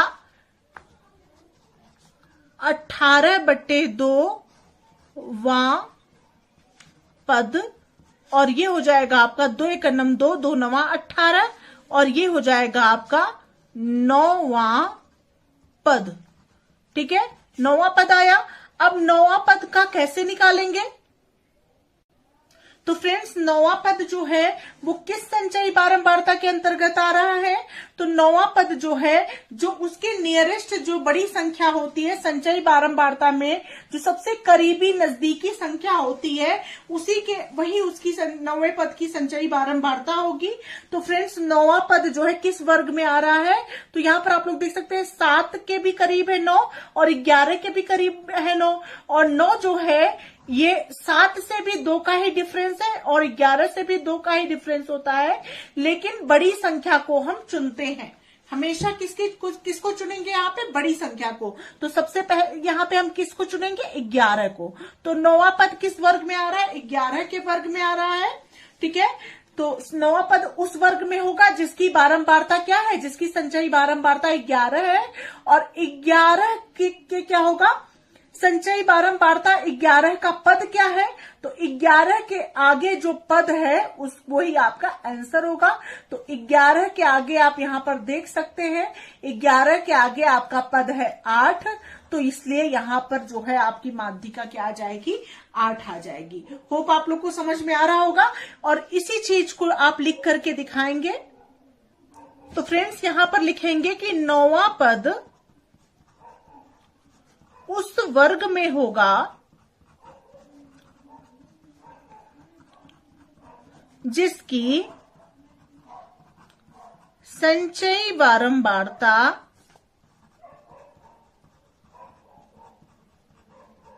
क्या है? 11 है। ठीक है, और लिखेंगे कि संचयी बारंबारता जिसकी 11 है, और संचयी बारंबारता 11 का पद क्या था? संचयी बारंबारता 11 का पद 8 है, अतः माध्यिका बराबर 8, और यही हो जाएगा आपका आंसर। होप आप लोग को ये क्वेश्चन अच्छे समझ में आ गया होगा। नेक्स्ट क्वेश्चन नंबर 2 है फ्रेंड्स, निम्नलिखित बारंबारता बंटन की माध्यिका ज्ञात कीजिए। आयु वर्षों में दिया गया है, शिक्षार्थी दिए गए हैं। अब इसकी माध्यिका कैसे निकालेंगे? सबसे पहले जो आयु दिया गया है यहां पे लिखेंगे आयु वर्षों में, ध्यान से समझिएगा। और यहां पे लिखेंगे बारंबारता, यानी शिक्षार्थी जो है वही बारंबारता है, ठीक है। और यहां पर लिखेंगे संचयी बारंबारता,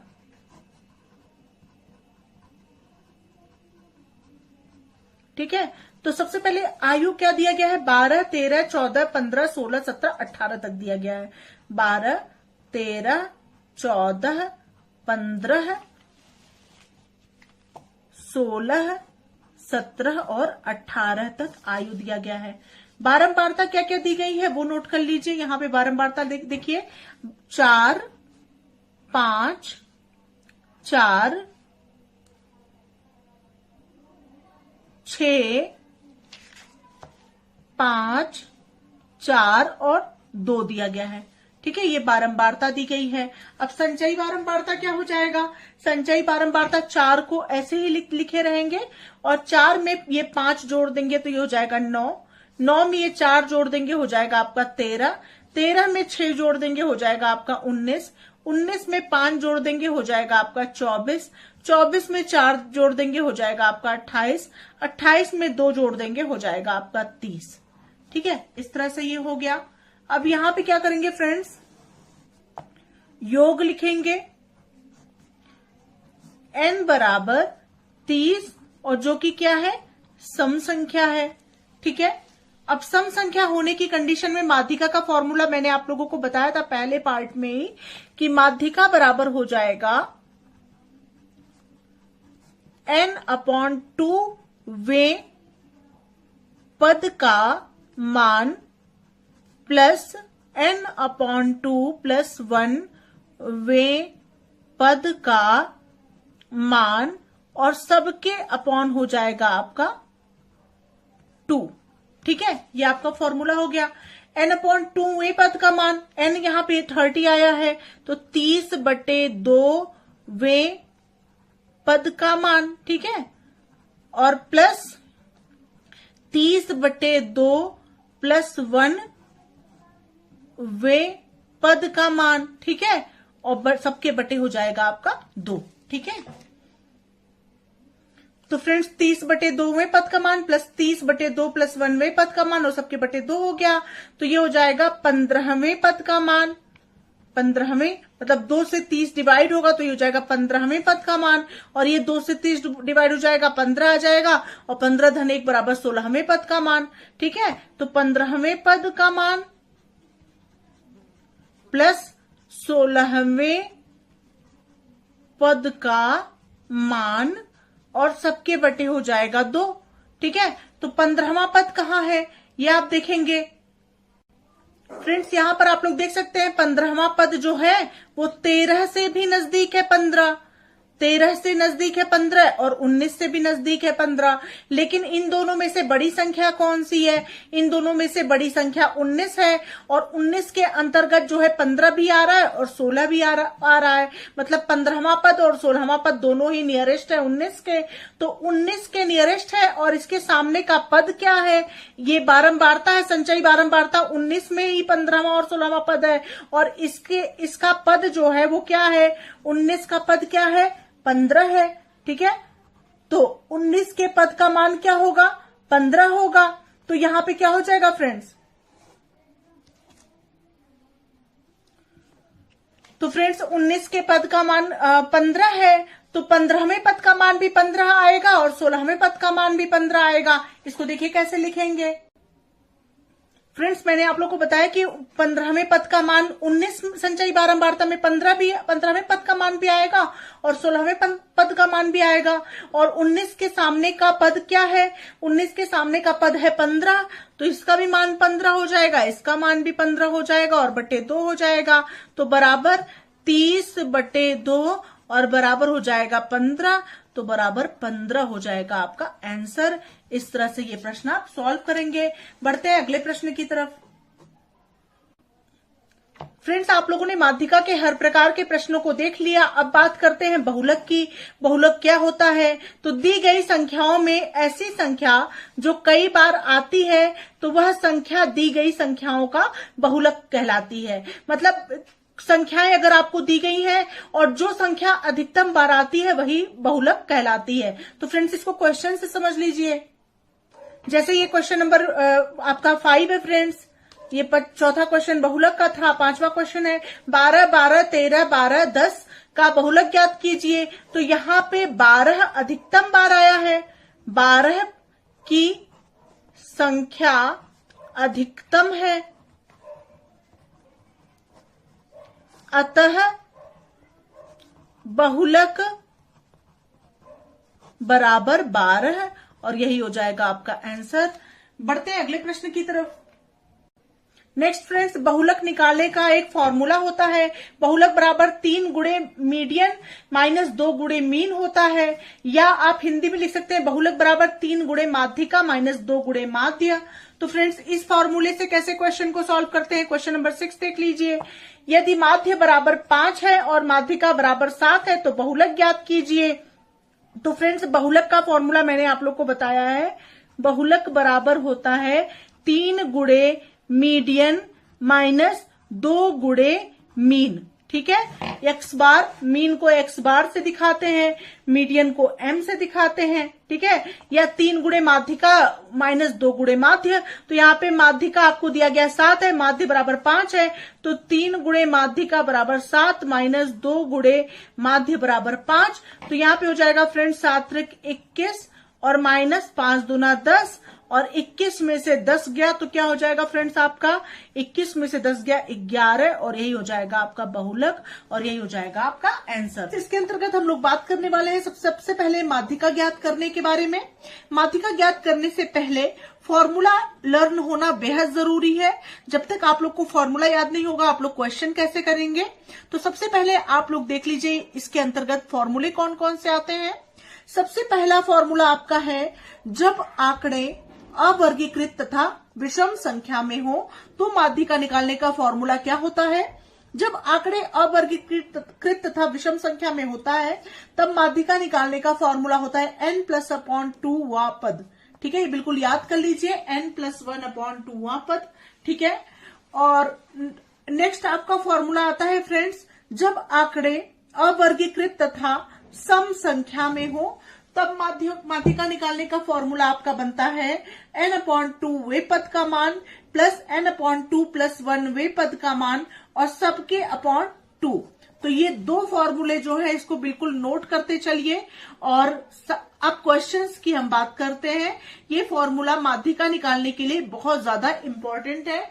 ठीक है फ्रेंड्स, क्योंकि इन्हीं फॉर्मूलों से प्रश्न आपकी परीक्षा में पूछे जाते हैं। अब बात करते हैं प्रश्नों की। फ्रेंड्स क्वेश्चन नंबर 1 है 7 बालिकाओं की ऊंचाई सेंटीमीटर में निम्नवत है 148, 151, 153, 144, 142, 152, 155 इनकी माध्यिका ज्ञात कीजिए। तो फ्रेंड्स सबसे पहले हम क्या करते हैं कि जो ये आंकड़े आपको दिए गए हैं, जो ऊंचाई आपको दी गई है 7 बालिकाओं की, इन आंकड़ों को या तो आप अवरोही क्रम में अरेंज कर लीजिए या तो आप आरोही क्रम में अरेंज कर लीजिए। अवरोही क्रम का मतलब होता है फ्रेंड्स, सबसे पहले अवरोही और आरोही को जान लेते हैं। अवरोही क्रम होता है, अवरोही क्रम मतलब बढ़ते से घटते के क्रम में, बढ़ते से घटते के क्रम में। ठीक है, बढ़ते से घटते के क्रम में। और आरोही क्रम का मतलब होता है, आरोही क्रम होता है आपका घटते से बढ़ते के क्रम में संख्याओं को लिखना, अरेंज करना। ठीक है, तो यहाँ पे आपको ये संख्याएं आपको सभी दी गई हैं और आप देख सकते हैं छोटी बड़ी संख्याएं लिखी हुई हैं। एक साथ सुव्यवस्थित क्रम में संख्याएं नहीं है, अरेंज नहीं है संख्याएं। इसको सबसे पहले आप आरोही या अवरोही के क्रम में अरेंज करेंगे। संख्याओं को क्या करेंगे फ्रेंड्स, आप आरोही क्रम में लिखेंगे। संख्याओं को आरोही क्रम में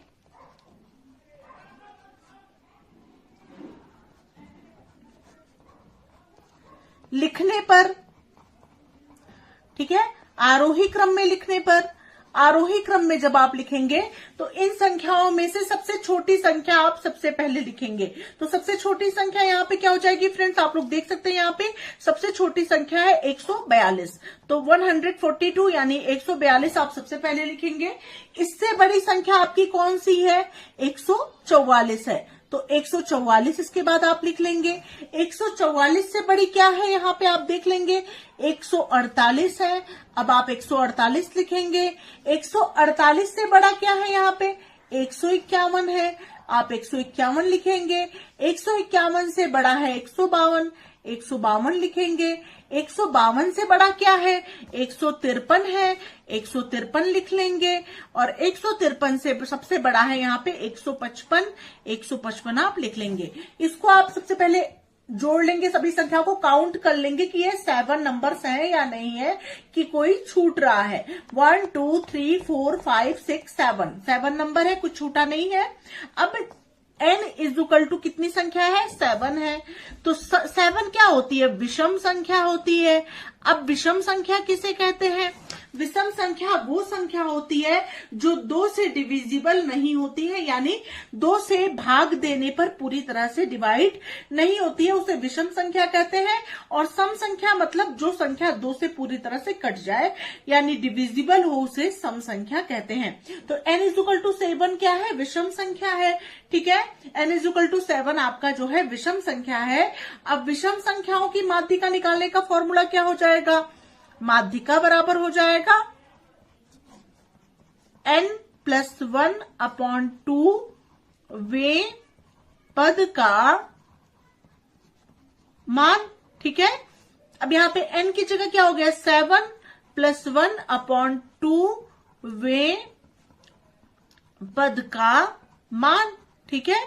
7+1/2 वे पद मतलब 8/2 वे पद का मान, यानी 2 को 8 से आप डिवाइड, 8 को आप 2 से डिवाइड करेंगे, 2 1 जा 2, 2 4 जा 8, यानी 4वें पद का मान, यानी या चौथे पद का मान, ठीक है। जो भी मन करे आप लिख सकते हैं, या 4th आइटम लिख सकते हैं, इंग्लिश में आप 4th आइटम लिख सकते हैं। वैसे डीएलएड जो है हिंदी में ही पूरा होता है, तो आप हिंदी में लिखिए, मन करे कहीं कहीं आप इंग्लिश यूज कर सकते हैं। तो 4th आइटम भी आप लिख सकते हैं, 4th आइटम यानी पद, ठीक है। 4th आइटम भी आप लिख सकते हैं, यानी 4वें पद का मान, चौथे पद का मान। तो चौथे पद का मान यहाँ पे क्या होगा, तो जो आपने आरोही क्रम में अरेंज किया है संख्याओं को, उनमें से चौथा पद क्या आ रहा है, पहला, दूसरा, तीसरा और ये चौथा। तो चौथे पद का मान कितना आया, 151 आया। तो यहाँ पे आप क्या लिख सकते हैं फ्रेंड्स, आंसर में बराबर 151 और ये आंसर। होप आप लोगों को ये प्रश्न अच्छे समझ में आ गया होगा। बढ़ते हैं अगले प्रश्न की तरफ। नेक्स्ट क्वेश्चन नंबर 2 है फ्रेंड्स, आंकड़ों 18, 20, 25, 28, 23, 36, 35, 42, 40 की माध्यिका ज्ञात कीजिए। तो सबसे पहले आप क्या करेंगे फ्रेंड्स, ये भी आंकड़े अरेंज नहीं है, तो इनको सबसे पहले आप क्या करेंगे, आरोही क्रम में लिख लेंगे। तो आरोही क्रम में लिखने पर, आरोही क्रम में लिखने पर, ठीक है, आरोही क्रम में जब लिखेंगे तो सबसे पहले सबसे छोटी संख्या लिखेंगे। तो सबसे छोटी संख्या 18 है, ठीक है। तो सबसे छोटी संख्या 18 है, सबसे पहले आप 18 लिख लीजिए। 18 के बाद कौन सी संख्या है, 20 है, तो आप 20 लिख लीजिए। 20 के बाद कौन सी संख्या है, 25, 28, 23, 36, 35, 42, 40, तो 23 है फ्रेंड्स। इसके बाद आप 23 लिख लीजिए। 23 के बाद कौन सी संख्या आती है, 25 आती है, 25 लिख लीजिए। 25 के बाद कौन सी संख्या है, 28 है, 28 लिख लीजिए। 28 के बाद है आपका 35, 35 लिख लीजिए। 35 के बाद है आपका 36, 36 लिख लीजिए। 36 के बाद 40 आता है, 40 लिख लीजिए। और 40 के बाद है आपका 42, 42 लिख लीजिए, ठीक है। इस तरह से आप आरोही क्रम में इसको लिख लेंगे। उसके बाद क्या करेंगे, अब यहाँ पर कितनी संख्याएं हैं इसको आप देखेंगे। तो सबसे पहले प्रश्न में संख्याएं देख लीजिए, 1 2 3 4 5 6 7 8 9 संख्याएं हैं। यहाँ पर देख लीजिए कि आपने पूरी संख्या को सही से लिखा है कि नहीं लिखा है। 1 2 3 4 5 6 7 8 9 मतलब 9 संख्या है, आपने लिखा है यहाँ पे, मतलब कुछ छूटा नहीं है। क्योंकि ये बहुत इंपॉर्टेंट है कि एक भी संख्या की कम या ज्यादा ना लिखी जाए, जितनी संख्याएं हैं एज इट इज उतनी ही संख्याएं आप लिखिए, क्योंकि इससे आंसर पर बहुत ज्यादा फर्क पड़ेगा, आंसर आपका रॉन्ग हो जाएगा। तो बिल्कुल सावधानी से क्वेश्चन को सॉल्व करिए। तो n = 9 हो गया, और 9 क्या है, विषम संख्या है। विषम संख्या क्यों है, क्योंकि ये 2 से डिविजिबल नहीं है, ठीक है, तो विषम संख्या हो गया। अब विषम संख्या के लिए माध्यिका का फॉर्मूला मैंने आपको बताया है। माध्यिका बराबर होता है n+1/2 वे पद का मान, ठीक है, यही तो होता है माध्यिका। तो यहाँ पे n+1 मतलब n 9 है, +1/2 वे पद का मान, ठीक है, ऐसे हो गया। अब यहाँ पे हो गया फ्रेंड्स 9+1 मतलब 10/2 वे पद का मान, ठीक है। तो 2 1 जा 2 2 5 जा 10 पांचवें पद का मान, ठीक है, पांचवें पद का मान हो गया आपका। और पांचवें पद का मान क्या हो जाएगा, यहाँ पे देखिए, अब जो आरोही क्रम में आपने अरेंज किया है उसमें आप देखेंगे पांचवा पद क्या है, तो पहला, दूसरा, तीसरा, चौथा और पांचवा। तो पांचवा पद आपका 28 है। तो यहाँ पे पांचवें पद का मान आपका आ गया =28, यानी 28 आपका हो गया आंसर। होप आप लोग को ये क्वेश्चन भी समझ में आ गया होगा। बढ़ते हैं नेक्स्ट क्वेश्चन की तरफ। नेक्स्ट क्वेश्चन नंबर 3 है फ्रेंड्स, विद्यालय की बास्केटबॉल टीम द्वारा 10 मैचों में प्राप्त अंक निम्नवत हैं। तो 10 मैचों में कितने अंक प्राप्त हुए, इतने अंक प्राप्त हुए हैं। तो सबसे पहले इन संख्याओं को आप क्या करेंगे, इसका आरोही क्रम में लिख लेंगे इसको। तो संख्याओं को आरोही क्रम में लिखने पर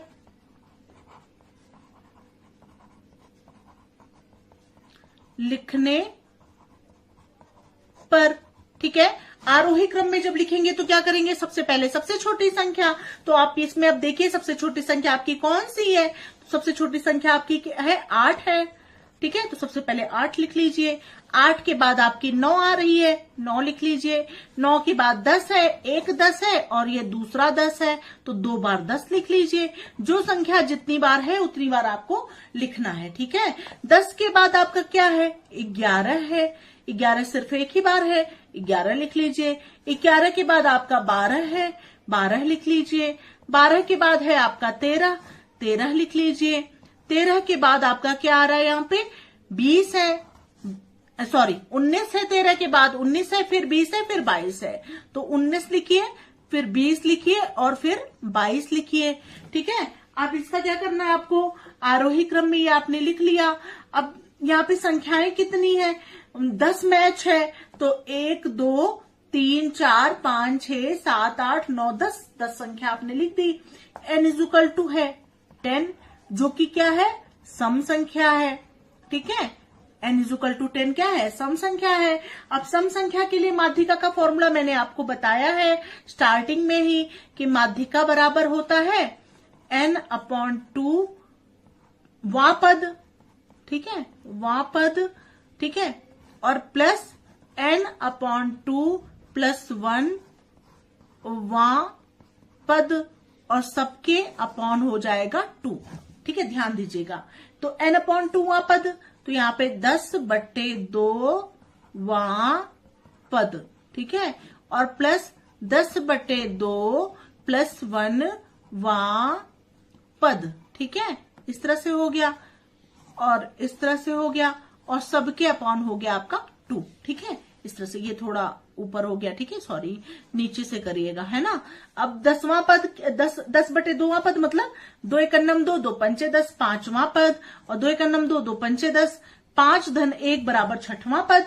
तो यहां लिखेंगे फ्रेंड्स 5वां पद धन 6वां पद और सबके बटे 2।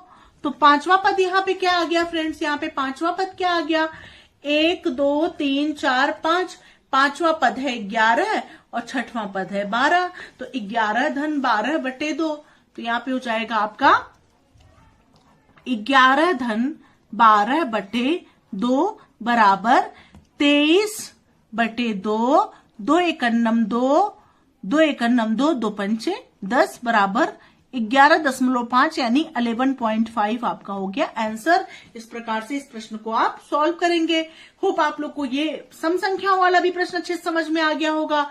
ठीक है, बढ़ते हैं नेक्स्ट क्वेश्चन की तरफ। नेक्स्ट क्वेश्चन नंबर 4 लिया है मैंने फ्रेंड्स। एक विद्यालय में 8 अध्यापकों की आयु वर्षों में, यहां पे 24 कर लीजिए। ठीक है, ये मैंने बाद में बढ़ाया क्योंकि सम संख्या मैं आप लोग को बता रही हूं, तो मुझे लग रहा है सम संख्या वाला ही एक और क्वेश्चन ले लेते हैं, इसलिए मैंने 7 की जगह 8 किया हुआ है और संख्या करने में तो थोड़ा सा। तो 8 अध्यापकों की आयु वर्षों में 24, 25, 57, 32, 27, 40, 32, 42 है। आंकड़ों की माध्यिका ज्ञात कीजिए। ठीक है फ्रेंड्स, तो यहाँ पे 8 अध्यापकों की आयु दी गई है, वर्षों में दी गई है। तो सबसे पहले आप क्या करेंगे, आयु को आरोही क्रम में अरेंज कर लेंगे। तो यहां लिखेंगे आयु को आरोही क्रम में रखने पर, लिखने पर लिख दीजिए, लिखने पर। ठीक है, ध्यान से समझिएगा इस क्वेश्चन को। ये क्वेश्चन जो है सम संख्या वाले प्रश्न को क्लियर करने के लिए है, ध्यान समझिएगा। तो यहाँ पे आरोही क्रम में लिखने पर, तो सबसे पहले सबसे छोटी संख्या लिखेंगे। सबसे छोटी संख्या देखिए कौन सी है, 24 ही है। 24 से तो छोटी कोई भी संख्या नहीं है, तो सबसे पहले आप 24 लिख लीजिए। 24 के बाद क्या है, 25 है, 25 लिख लीजिए। गोला बनाते चलिए ताकि पता रहे कि ये क्वेश्चन, ये आपने नंबर नोट कर लिया है। 25 के बाद है आपका यहाँ पे फ्रेंड्स 27, तो आप 27 लिख लीजिए। ठीक है, 27 के बाद क्या है आपका, देखिए 27 के बाद क्या आ रहा है, 32 आ रहा है ना। 32 एक बार है और 32 के यहाँ पे 2 बार है, तो यहाँ 2 बार आप 32 को लिख लेंगे। ठीक है, उसके बाद आपका 40 है, 40 लिख लीजिए। 40 के बाद आपका 42 है, 42 लिख लीजिए। और 42 के बाद आपका 57 है, 57 लिख लीजिए। ठीक है, तो देख लीजिए यहाँ पे 8 संख्याएं हो गई कि नहीं, 1 2 3 4 5 6 7 8। ठीक है, तो n इक्वल टू 8 हुआ। और 8 क्या है, विषम संख्या, 8 क्या है, सम संख्या है। सम संख्या मतलब जो 2 से डिविजिबल होती है वही सम संख्या होती है। 8 क्या है, 2 से पूरी तरह से डिविजिबल है, तो ये सम संख्या हो गई। अब सम संख्या के लिए मैंने आपको फॉर्मूला बताया था, वो अप्लाई करेंगे। माध्यिका बराबर होता है n/2 वा पद। ठीक है, और प्लस n/2 + 1 वा पद, और सबके बटे हो गया आपका 2। ठीक है, इस तरह से हो गया। अब बराबर हो गया n/2 वा पद, n की जगह क्या हो गया, 8/2 वा पद। ठीक है, और प्लस 8/2 + 1 वा पद, और सबके अपॉन हो गया आपका 2। ठीक है, अब इसको नोट कर लीजिए। 8/2 वा पद, 2 1 जा 2, 2 4 जा 8, 2 1 जा 2, 2 4 जा 8। तो यहाँ पे 4वां पद, 4th आइटम या 4वां पद लिख सकते हैं, 4वां पद, और प्लस 4 धन 1 तो 5वां पद। 4 में 1 ऐड हो जाएगा ना, तो 5वां पद, और बटे हो जाएगा यहाँ पे 2। ध्यान दीजिएगा। अब चौथा पद यहाँ पे कौन सा है फ्रेंड्स, यहाँ पे देखिए जहां पे आपने अरेंज किया और आरोही क्रम में, तो यहाँ पे चौथा पद, पहला, दूसरा, तीसरा और चौथा। चौथा पद आपका 32 है और 5वां पद भी आपका 32 है, तो यहाँ पे दोनों की जगह आप 32 लिखेंगे।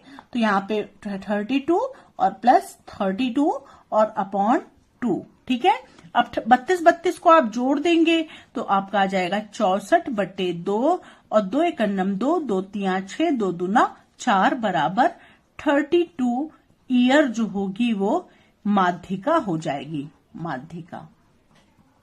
ठीक है, तो इसकी माध्यिका क्या हो जाएगी, 32 ईयर हो जाएगी। होप आप लोगों को ये सभी क्वेश्चन अच्छे समझ में आ कि बेलन का आयतन होता है πr²h, वक्रपृष्ठ होता है 2πrh, संपूर्ण पृष्ठ होता है 2 पाई आर ब्रैकेट में h प्लस आर। एक लंब वृत्तीय बेलन के आधार की त्रिज्या 5 सेंटीमीटर तथा ऊंचाई 14 सेंटीमीटर है। बेलन का वक्र पृष्ठ ज्ञात करो। तो फ्रेंड्स यहाँ पे आधार की त्रिज्या यानी आर दिया गया है 5 सेंटीमीटर और ऊंचाई यानी h आपको दिया गया है 14 सेंटीमीटर। आपको क्या ज्ञात करना है? बेलन का वक्र पृष्ठ। तो यहाँ पे आप देख सकते हैं बेलन का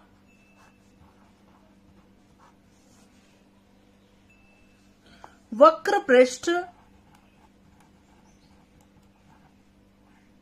बराबर, इसका फॉर्मूला क्या होता है? 2 पाई आर एच।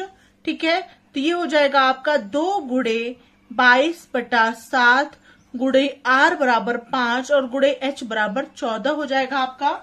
अब इसको आप सॉल्व करेंगे फ्रेंड्स, देखिए कैसे सॉल्व होगा। 7 × 9 7, 7 दूना 14, 22 दूना 44 और गुणे 5 दूना 10 बराबर 440 और यही हो जाएगा आपका 440 सेंटीमीटर स्क्वायर आंसर आपका हो जाएगा। होप आप लोगों को ये क्वेश्चन अच्छे समझ में आ गया होगा। बढ़ते हैं अगले प्रश्न की तरफ। नेक्स्ट क्वेश्चन नंबर 2 है फ्रेंड्स, दो समान आयतन वाले बेलनों का व्यास 3:2 के अनुपात में है, उनकी ऊंचाइयों में अनुपात कितना होगा? बहुत ही अच्छा प्रश्न है। तो फ्रेंड्स सबसे पहले हम लोग जानेंगे कि यहाँ पर जो है बेलन के आयतन का फॉर्मूला क्या होता है। बेलन का आयतन होता है, बेलन का आयतन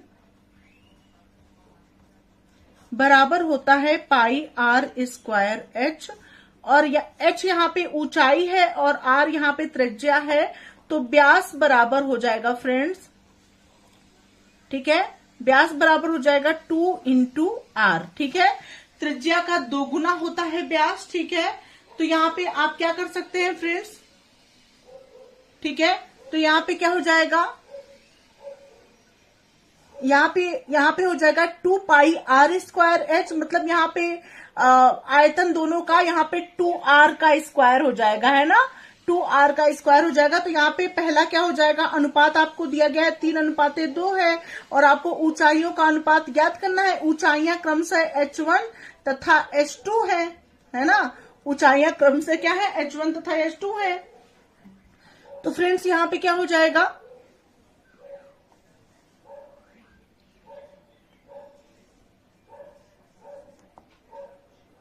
यहाँ पे हो जाएगा पाई 2r1 square h1 upon pi 2r2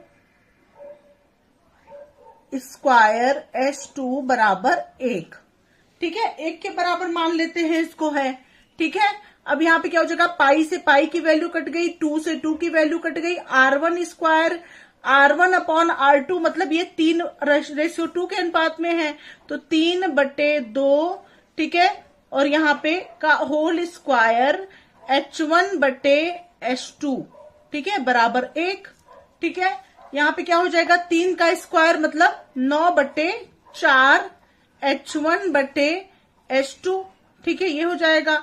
अब यहाँ पे h1/h2 बराबर हो जाएगा, ये 4 उधर जाएगा तो 4 ऊपर आ जाएगा, 9 नीचे चला आएगा, 4/9। ठीक है, तो मतलब उसकी ऊंचाइयों का अनुपात क्या आएगा? 4:9 और यही हो जाएगा आपका आंसर। होप आप लोगों को ये क्वेश्चन भी समझ में आ गया होगा। बढ़ते हैं अगले प्रश्न की तरफ। अगला क्वेश्चन नंबर 3 है फ्रेंड्स, किसी बेलन की ऊंचाई h तथा त्रिज्या r में क्या संबंध है? तो फ्रेंड्स किसी बेलन की ऊंचाई h और त्रिज्या r में आपको संबंध बताना है। तो आप जानते हैं कि बेलन का आयतन क्या होता है? बेलन का आयतन बराबर होता है पाई आर स्क्वायर एच और यहाँ पे r बराबर है बेलन की त्रिज्या और h बराबर है बेलन की ऊंचाई। ठीक है, और यहाँ पाई का मान क्या है?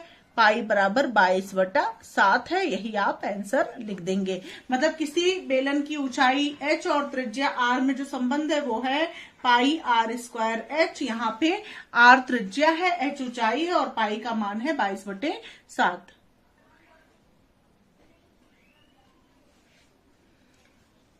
फ्रेंड्स यहाँ पे नेक्स्ट क्वेश्चन आपको दिया गया है। फ्रेंड्स यहाँ पे क्वेश्चन नंबर 4 है, दो बेलनों के आधार की त्रिज्याएं 2:3 के अनुपात में है, उनकी ऊंचाइयों का अनुपात 5:3 है, उनके आयतनों का अनुपात कितना होगा? ध्यान दीजिएगा। तो यहाँ पे फ्रेंड्स माना त्रिज्याएं जो आपको दी गई हैं दो बेलनों की, वो जो है 2:3 के अनुपात में है और ऊंचाइयों का अनुपात 5:3 है। मतलब H1 और H2 5 और 3 दिया गया है। R1 और R2 जो है R 2:3 के अनुपात में दिया गया है। तो आयतनों का अनुपात कितना होगा? आयतनों का अनुपात बराबर माना त्रिज्याएं बराबर, पहले लिख लीजिए, माना त्रिज्याएं बराबर 2R और 3R है, ठीक है। और ऊंचाइयां बराबर पहले सब लिख लीजिए, ऊंचाइयां बराबर है 5H और 3H, ठीक है। ये आपको ऊंचाइयां दी गई हैं। त्रिज्याएं 2R और 3R है, ऊंचाइयां 5H और 3H है। अब फ्रेंड्स दोनों मतलब आयतनों का अनुपात आपको ज्ञात करना है। तो आयतनों का अनुपात क्या हो जाएगा? यहाँ पे आयतन, बेलन का आयतन का फॉर्मूला क्या होता है? बेलन का आयतन होता है पाई R square H upon R1 square H, पाई R2 स्क्वायर H1 H2, ठीक है।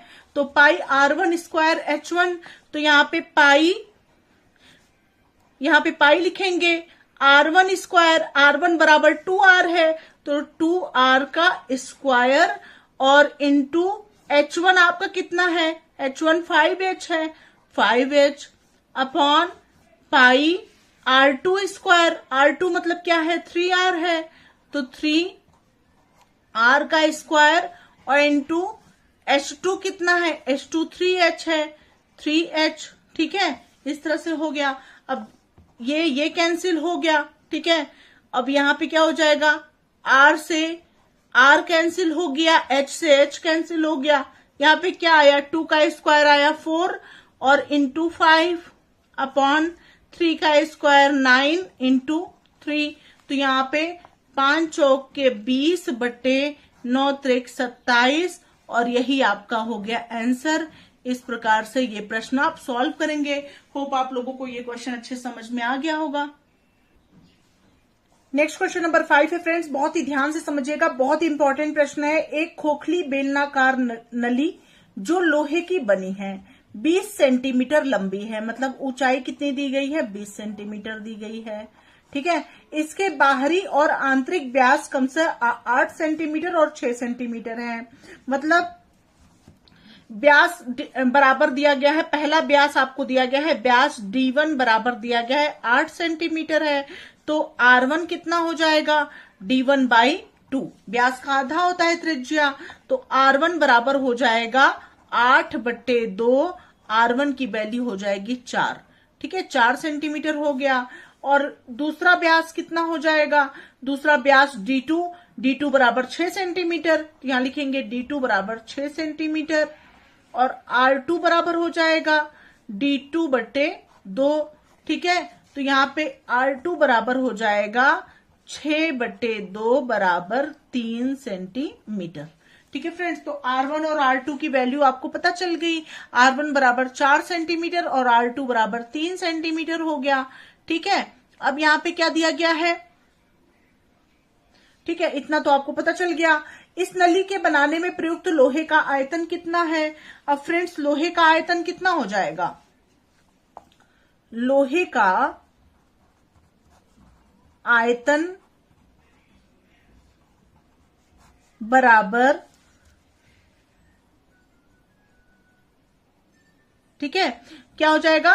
पहली नली का जो है बाहरी नली का आयतन माइनस आंतरिक नली का आयतन, वही लोहे का आयतन होगा। तो बाह्य नली का आयतन और माइनस आंतरिक नली का आयतन, ठीक है, तो वही लोहे का आयतन हो जाएगा। तो बाह्य नली का आयतन कितना हो जाएगा? बाह्य नली का आयतन हो जाएगा आपका पाई R1 square H1 minus pi R2 square H2, ठीक है। यहाँ पे क्या हो जाएगा फ्रेंड्स, पाई दोनों में है, पाई दोनों में है तो आप पाई कॉमन ले सकते हैं। यहाँ पे H1 और H2 मत लिखिए, क्योंकि दोनों की नली की लंबाई जो है क्या दी गई है, लोहे की बनी है जो कि 20 सेंटीमीटर लंबी है। तो लोहे की जो लंबाई दी गई है H मतलब कॉमन है, 20 सेंटीमीटर दिया गया है, तो यहाँ पे आप क्या करेंगे, 20 सेंटीमीटर लिखेंगे। तो यहाँ पे H भी आपका कॉमन हो गया क्योंकि समान है दोनों में। अब यहाँ पे पाई H तो कॉमन हो गया। अब यहाँ पे क्या बचा, R1 स्क्वायर बचा और माइनस R2 का स्क्वायर बचा, ठीक है। अब पाई की जगह आप क्या लिख सकते हैं, 22/7 लिख सकते हैं, और गुणे H कितना लिख सकते हैं फ्रेंड्स आप, H 20 आपको दिया गया है, ठीक है, 20 लिख सकते हैं। H की जगह आप क्या लिख सकते हैं, 20 लिख सकते हैं।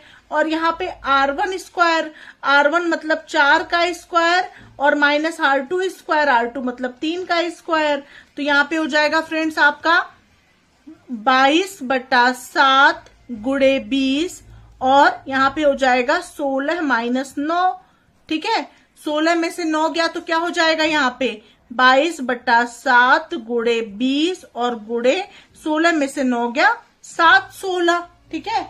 16 में से 9 गया 7 16, तो यहाँ पे ये 0 से ये 7 से ये 7 कैंसिल हो गया।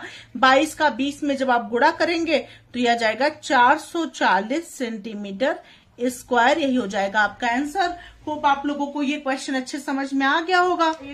सबसे पहले सिलेंडर यानी बेलन किस प्रकार से बनता है, ये इस तरह से ऊपर एक वृत्त की आकृति होती है फ्रेंड्स, नीचे एक वृत्त की आकृति होती है, और इस तरह से फ्रेंड्स ये वृत्त इस वृत्त से ऐसे मिला हुआ होता है, ठीक है। इस वृत्त का केंद्र बिंदु होता है O, और यहाँ पे इस वृत्त का भी केंद्र बिंदु O होता है। O को O से हम मिलाते हैं, उसके बाद O से लेकर के यहां तक की यानी A और B मान लेते हैं। O से एक जो होता है वो वृत्त की त्रिज्या यानी R होती है, O से B भी वृत्त की त्रिज्या यानी R होती है, और यहां से यहां तक की ऊंचाई को हम H से दर्शाते हैं। होप आप लोग को इतना समझ में आ रहा होगा। अब बात करते हैं फ्रेंड्स परिभाषा की। परिभाषा क्या होती है बेलन की, तो बेलन एक ऐसी त्रिआयामी यानी 3D ठोस आकृति होती है जो कि 2 वृत्त एवं एक वक्र आयत से मिलकर बना होता है। इसके 2 सिरे समान त्रिज्या वाले वृत्त होते हैं एवं पार्श्व पृष्ठ वक्र यानी कर्व्ड होता है। होप आप लोग को समझ में आ गया होगा। बेलन क्या होता है, बेलन एक ऐसी त्रिआयामी यानी 3D ठोस आकृति होती है जो कि 2 वृत्त एवं एक वक्र यानी आयत से मिलकर बना होता है। इसके 2 सिरे समान त्रिज्या वाले वृत्त होते हैं एवं पार्श्व पृष्ठ वक्र यानी कर्व्ड होता है। अब बात करते हैं फ्रेंड्स फॉर्मूले की। फॉर्मूला बिल्कुल आप लोग रट लीजिए। फॉर्मूला सबसे पहले आता है फ्रेंड्स बेलन का आयतन। बेलन के आयतन का जो फॉर्मूला होता है वो होता है फ्रेंड्स पाई R स्क्वायर H। बिल्कुल याद कर ले इस फॉर्मूले को। नेक्स्ट फॉर्मूला है आपका बेलन के वक्रपृष्ठ का क्षेत्रफल। तो बेलन के वक्रपृष्ठ का क्षेत्रफल का फॉर्मूला होता है 2 पाई RH, ठीक है। नेक्स्ट फॉर्मूला होता है फ्रेंड्स बेलन के संपूर्ण पृष्ठ का क्षेत्रफल। तो बेलन के संपूर्ण पृष्ठ का क्षेत्रफल होता है 2 पाई R ब्रैकेट में H प्लस R। नेक्स्ट है खोखले बेलन के आयतन का फॉर्मूला। तो खोखले बेलन का आयतन होता है पाई R ब्रैकेट में capital R plus small r और दूसरे ब्रैकेट में capital R minus small r।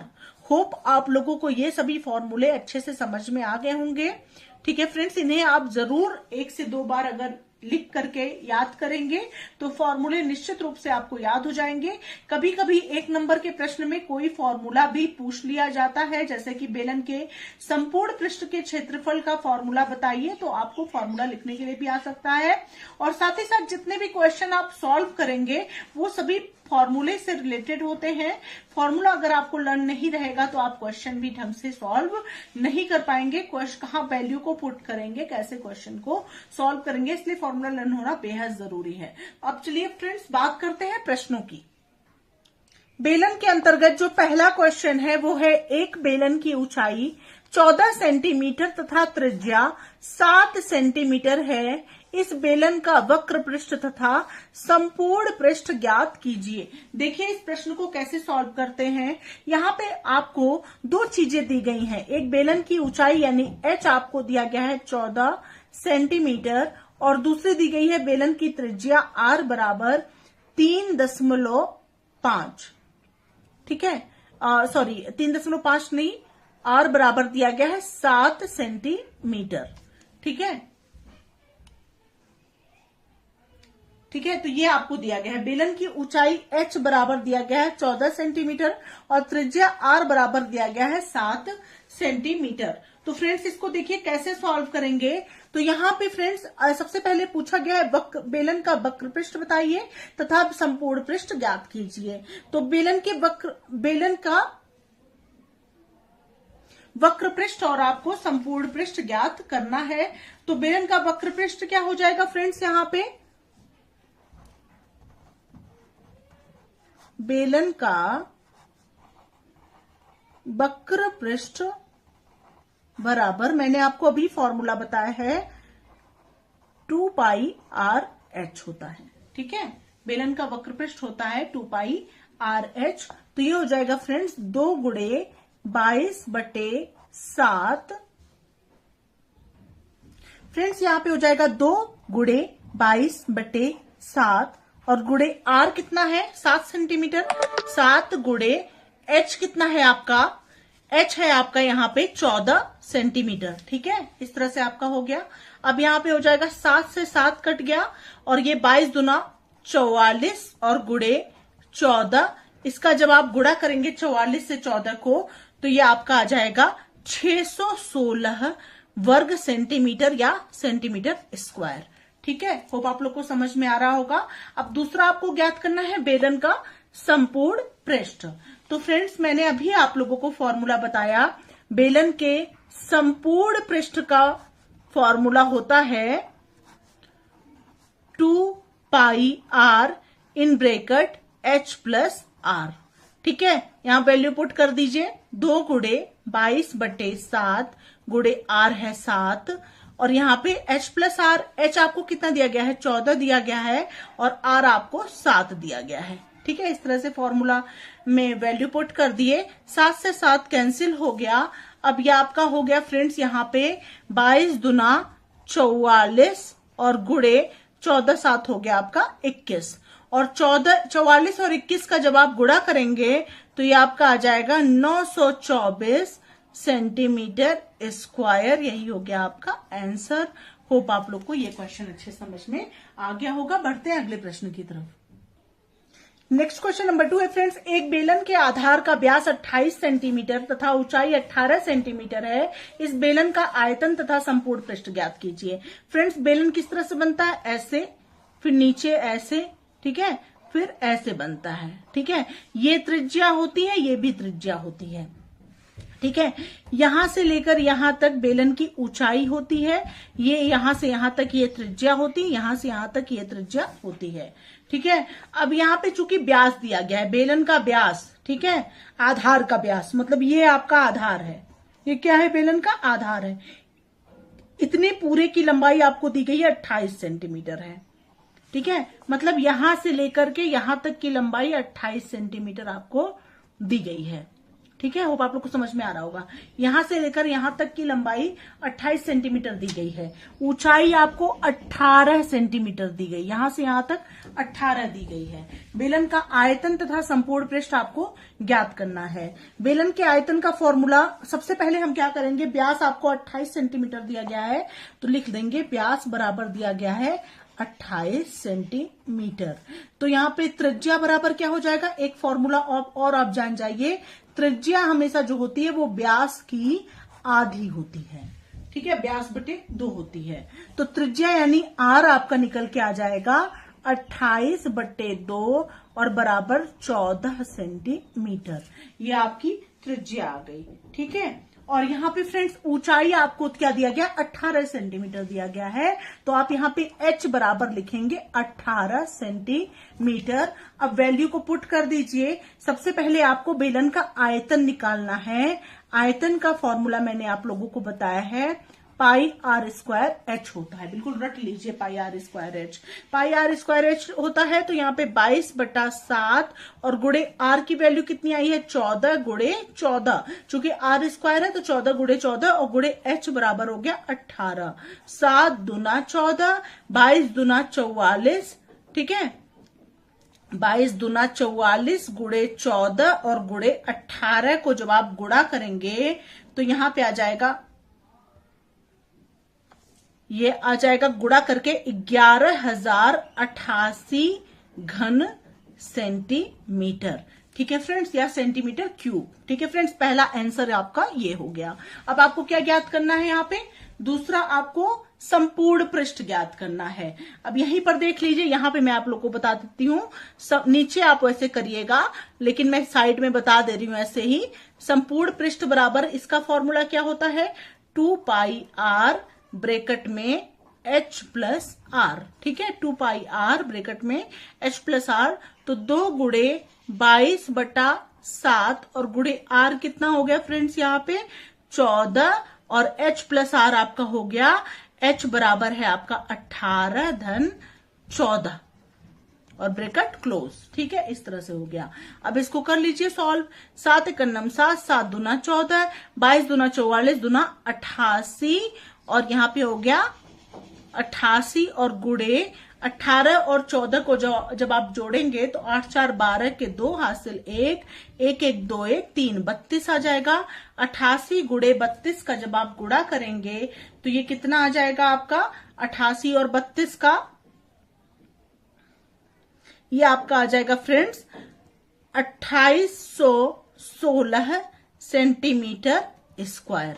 ठीक है फ्रेंड्स, इसका जब आप गुणा करेंगे तो 2816 सेंटीमीटर स्क्वायर आंसर आ जाएगा। होप आप लोग को ये क्वेश्चन भी अच्छे समझ में आ गया होगा। बढ़ते हैं अगले महत्वपूर्ण प्रश्न की तरफ। नेक्स्ट क्वेश्चन नंबर 3 है फ्रेंड्स, 10 सेंटीमीटर लंबे और 3.5 सेंटीमीटर चौड़े आयत को लंबाई के परितः घुमाने पर बने बेलन का आयतन ज्ञात कीजिए। फ्रेंड्स 3.5 सेंटीमीटर चौड़े यहाँ पे दिया गया है, यानी व्यास यहाँ पे दिया गया है और ऊंचाई यहाँ पे दी गई है। h बराबर 10 सेंटीमीटर आपको दिया गया है और आपको d बराबर दिया गया है, व्यास बराबर डायमीटर, d मतलब डायमीटर, डायमीटर मतलब व्यास, व्यास बराबर दिया गया 3.5 सेंटीमीटर। तो त्रिज्या बराबर होती है व्यास की हमेशा आधी, तो ये हो जाएगा 3.5 और बटे 2 हो जाएगा त्रिज्या। ठीक है, r बराबर, ठीक है, r बराबर हो जाएगा 3.5 बटे 2। अब यहाँ पे क्या आपको दिया गया है, बेलन का आयतन ज्ञात कीजिए। बेलन के आयतन का फॉर्मूला मैंने आपको बताया है, आयतन बराबर होता है यहाँ पे बेलन का पाई आर स्क्वायर एच। यहाँ पे पाई की जगह 22/7 गुणे आर की जगह हो जाएगा आपका 3.5 बटे 2 गुणे 3.5 बटे 2 और गुणे एच आपका हो जाएगा 10। ठीक है, अब इसको सॉल्व कर लीजिए। 2 एकन्नम 2, 2 एकन्नम 2, 2 एकन्नम 2। ठीक है, अब यहाँ पे हो जाएगा इस तरह से 2 एकन्नम 2, 2 पंचे 10। ठीक है, यहाँ पे 7 एकन्नम 7 और 0.5। ठीक है, 7 5 35 होता है। अब सबको गुणा जब आप करेंगे तो गुणा करने पे आपका आ जाएगा, यहाँ पे गुणा करने पे कितना आ जाएगा, 96.25 सेंटीमीटर क्यूब और यही हो जाएगा आपका आयतन और यही हो जाएगा आपका आंसर। होप आप लोगों को ये क्वेश्चन भी अच्छे समझ में आ गया होगा। बढ़ते हैं नेक्स्ट क्वेश्चन की तरफ। नेक्स्ट क्वेश्चन नंबर 4 है फ्रेंड्स, 550 सेंटीमीटर घन सेंटीमीटर लोहे से एक बेलनाकार सरिया बनाई जाती है। यदि सरिया का व्यास 1 सेंटीमीटर हो तो सरिया की लंबाई ज्ञात कीजिए। बहुत ही अच्छा प्रश्न है। सरिया का व्यास आपको दिया गया है यहाँ पे 1 सेंटीमीटर। 1 सेंटीमीटर को जब आप त्रिज्या में चेंज करेंगे फ्रेंड्स तो त्रिज्या हो जाएगा आपका, त्रिज्या यानी r बराबर हो जाएगा 1/2। ठीक है, 1/2 सेंटीमीटर ये त्रिज्या आ गई।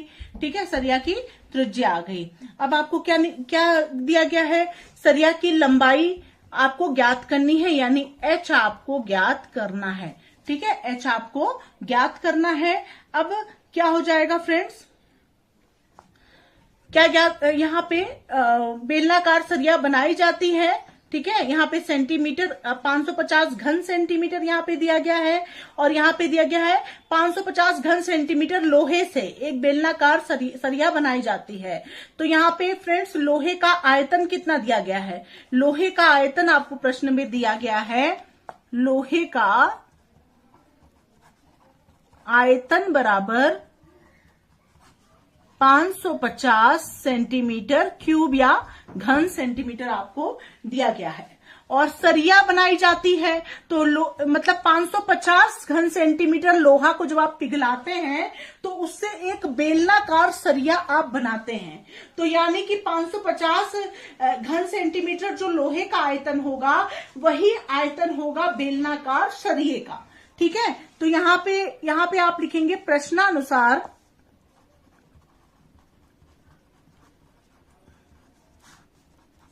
सरिया का आयतन बराबर लोहे का आयतन। ठीक है, सरिया का आयतन बराबर होगा लोहे के आयतन के। अब सरिया का आयतन क्या हो जाएगा, आयतन का फॉर्मूला क्या होता है, पाई आर स्क्वायर एच होता है, बराबर पाई आर स्क्वायर एच के। तो यहाँ पे पाई की जगह क्या हो जाएगा, पाई की जगह हो जाएगा 22/7, आर की जगह क्या हो जाएगा फ्रेंड्स 1/2 गुणे 1/2, और एच आपको ज्ञात करना है। और लोहे का आयतन आपको दिया गया है 550 घन सेंटीमीटर। ठीक है, इस तरह से हो गया। अब 22/7 यहाँ पे है, ये इसको आप जो कट रहा है काट दीजिए, 2 × 2, 2 × 2, 2 × 2। ठीक है, 11/14। ठीक है, तो इस तरह से हो गया। इसको देखिए कैसे होगा, हाँ इस तरह से हो गया, ऊपर 11h और बटे 14 बराबर 550। ठीक है, इस तरह से हो गया। अब 11h बराबर 550 गुणे 14। ठीक है, अब यहाँ पे हो गया h बराबर हो गया 550 गुणे 14 और बटे 11। 11 करने में 11, 11 × 5 = 55, 50 हो गया। और यहाँ पे हो गया 14 × 5 = 70, h बराबर 70 यानी 700। 14 × 5 = 70, यहाँ 0 है, 700 सेंटीमीटर हुआ। और चूंकि लंबाई जो होती है वो हमेशा मीटर में आती है, तो यहाँ पे 700 सेंटीमीटर को जब आप मीटर में बदलेंगे तो बराबर हो जाएगा 700/100। ठीक है, यहाँ पे हो जाएगा 700/100 बराबर हो जाएगा यहाँ पे बराबर 7 मीटर, और यही हो जाएगा आपका आंसर। फिर से इस क्वेश्चन को एक बार समझ लीजिए। आपको क्वेश्चन दिया गया है 550 घन सेंटीमीटर लोहे से एक बेलनाकार सरिया बनाई जाती है। यदि सरिया का व्यास 1 सेंटीमीटर हो तो सरिया की लंबाई ज्ञात कीजिए। 550 घन सेंटीमीटर लोहे को जो पिघलाया जाता है तो एक बेलनाकार सरिया बनता है। मतलब लोहे का आयतन बराबर सरिया के बेलनाकार सरिया के आयतन के बराबर होगा। ठीक है, सरिया का आपको व्यास दिया गया है 1 सेंटीमीटर है, तो सरिया की त्रिज्या सबसे पहले हो जाएगी, व्यास की आधी होती है 1/2 हो जाएगी, 1/2 सेंटीमीटर सरिया की त्रिज्या हो गई। एच आपको ज्ञात करना है, सरिया की लंबाई आपको ज्ञात करनी है। लोहे का आयतन आपको दिया गया है 550 सेंटीमीटर क्यूब। अब प्रश्नानुसार आप लिख सकते हैं सरिया का आयतन बराबर लोहे का आयतन। सरिया का आयतन का फॉर्मूला हमेशा बेलनाकार का फॉर्मूला होता है पाई आर स्क्वायर एच बराबर पाई आर स्क्वायर, इस पाई आर स्क्वायर एच के बराबर होगा। अब इसकी वैल्यू आपको दी गई है 22/7 गुणे 1/2 गुणे 1/2 गुणे एच बराबर 550। एच की वैल्यू यहां से आप निकाल सकते हैं, 11h/14 बराबर 550, 11h बराबर 550 गुणे 14। यहाँ पे हो जाएगा h बराबर 550 गुणे 14/11, 11 × 5 = 55, 0, 50 गुणे 14 को जब आप गुणा करेंगे तो यहाँ हो जाएगा 700 सेंटीमीटर। चूंकि लंबाई मीटर में होती है, लंबाई का मात्रक मीटर होता है, 700/100 बराबर 7 मीटर, यही आपका आंसर आ गया।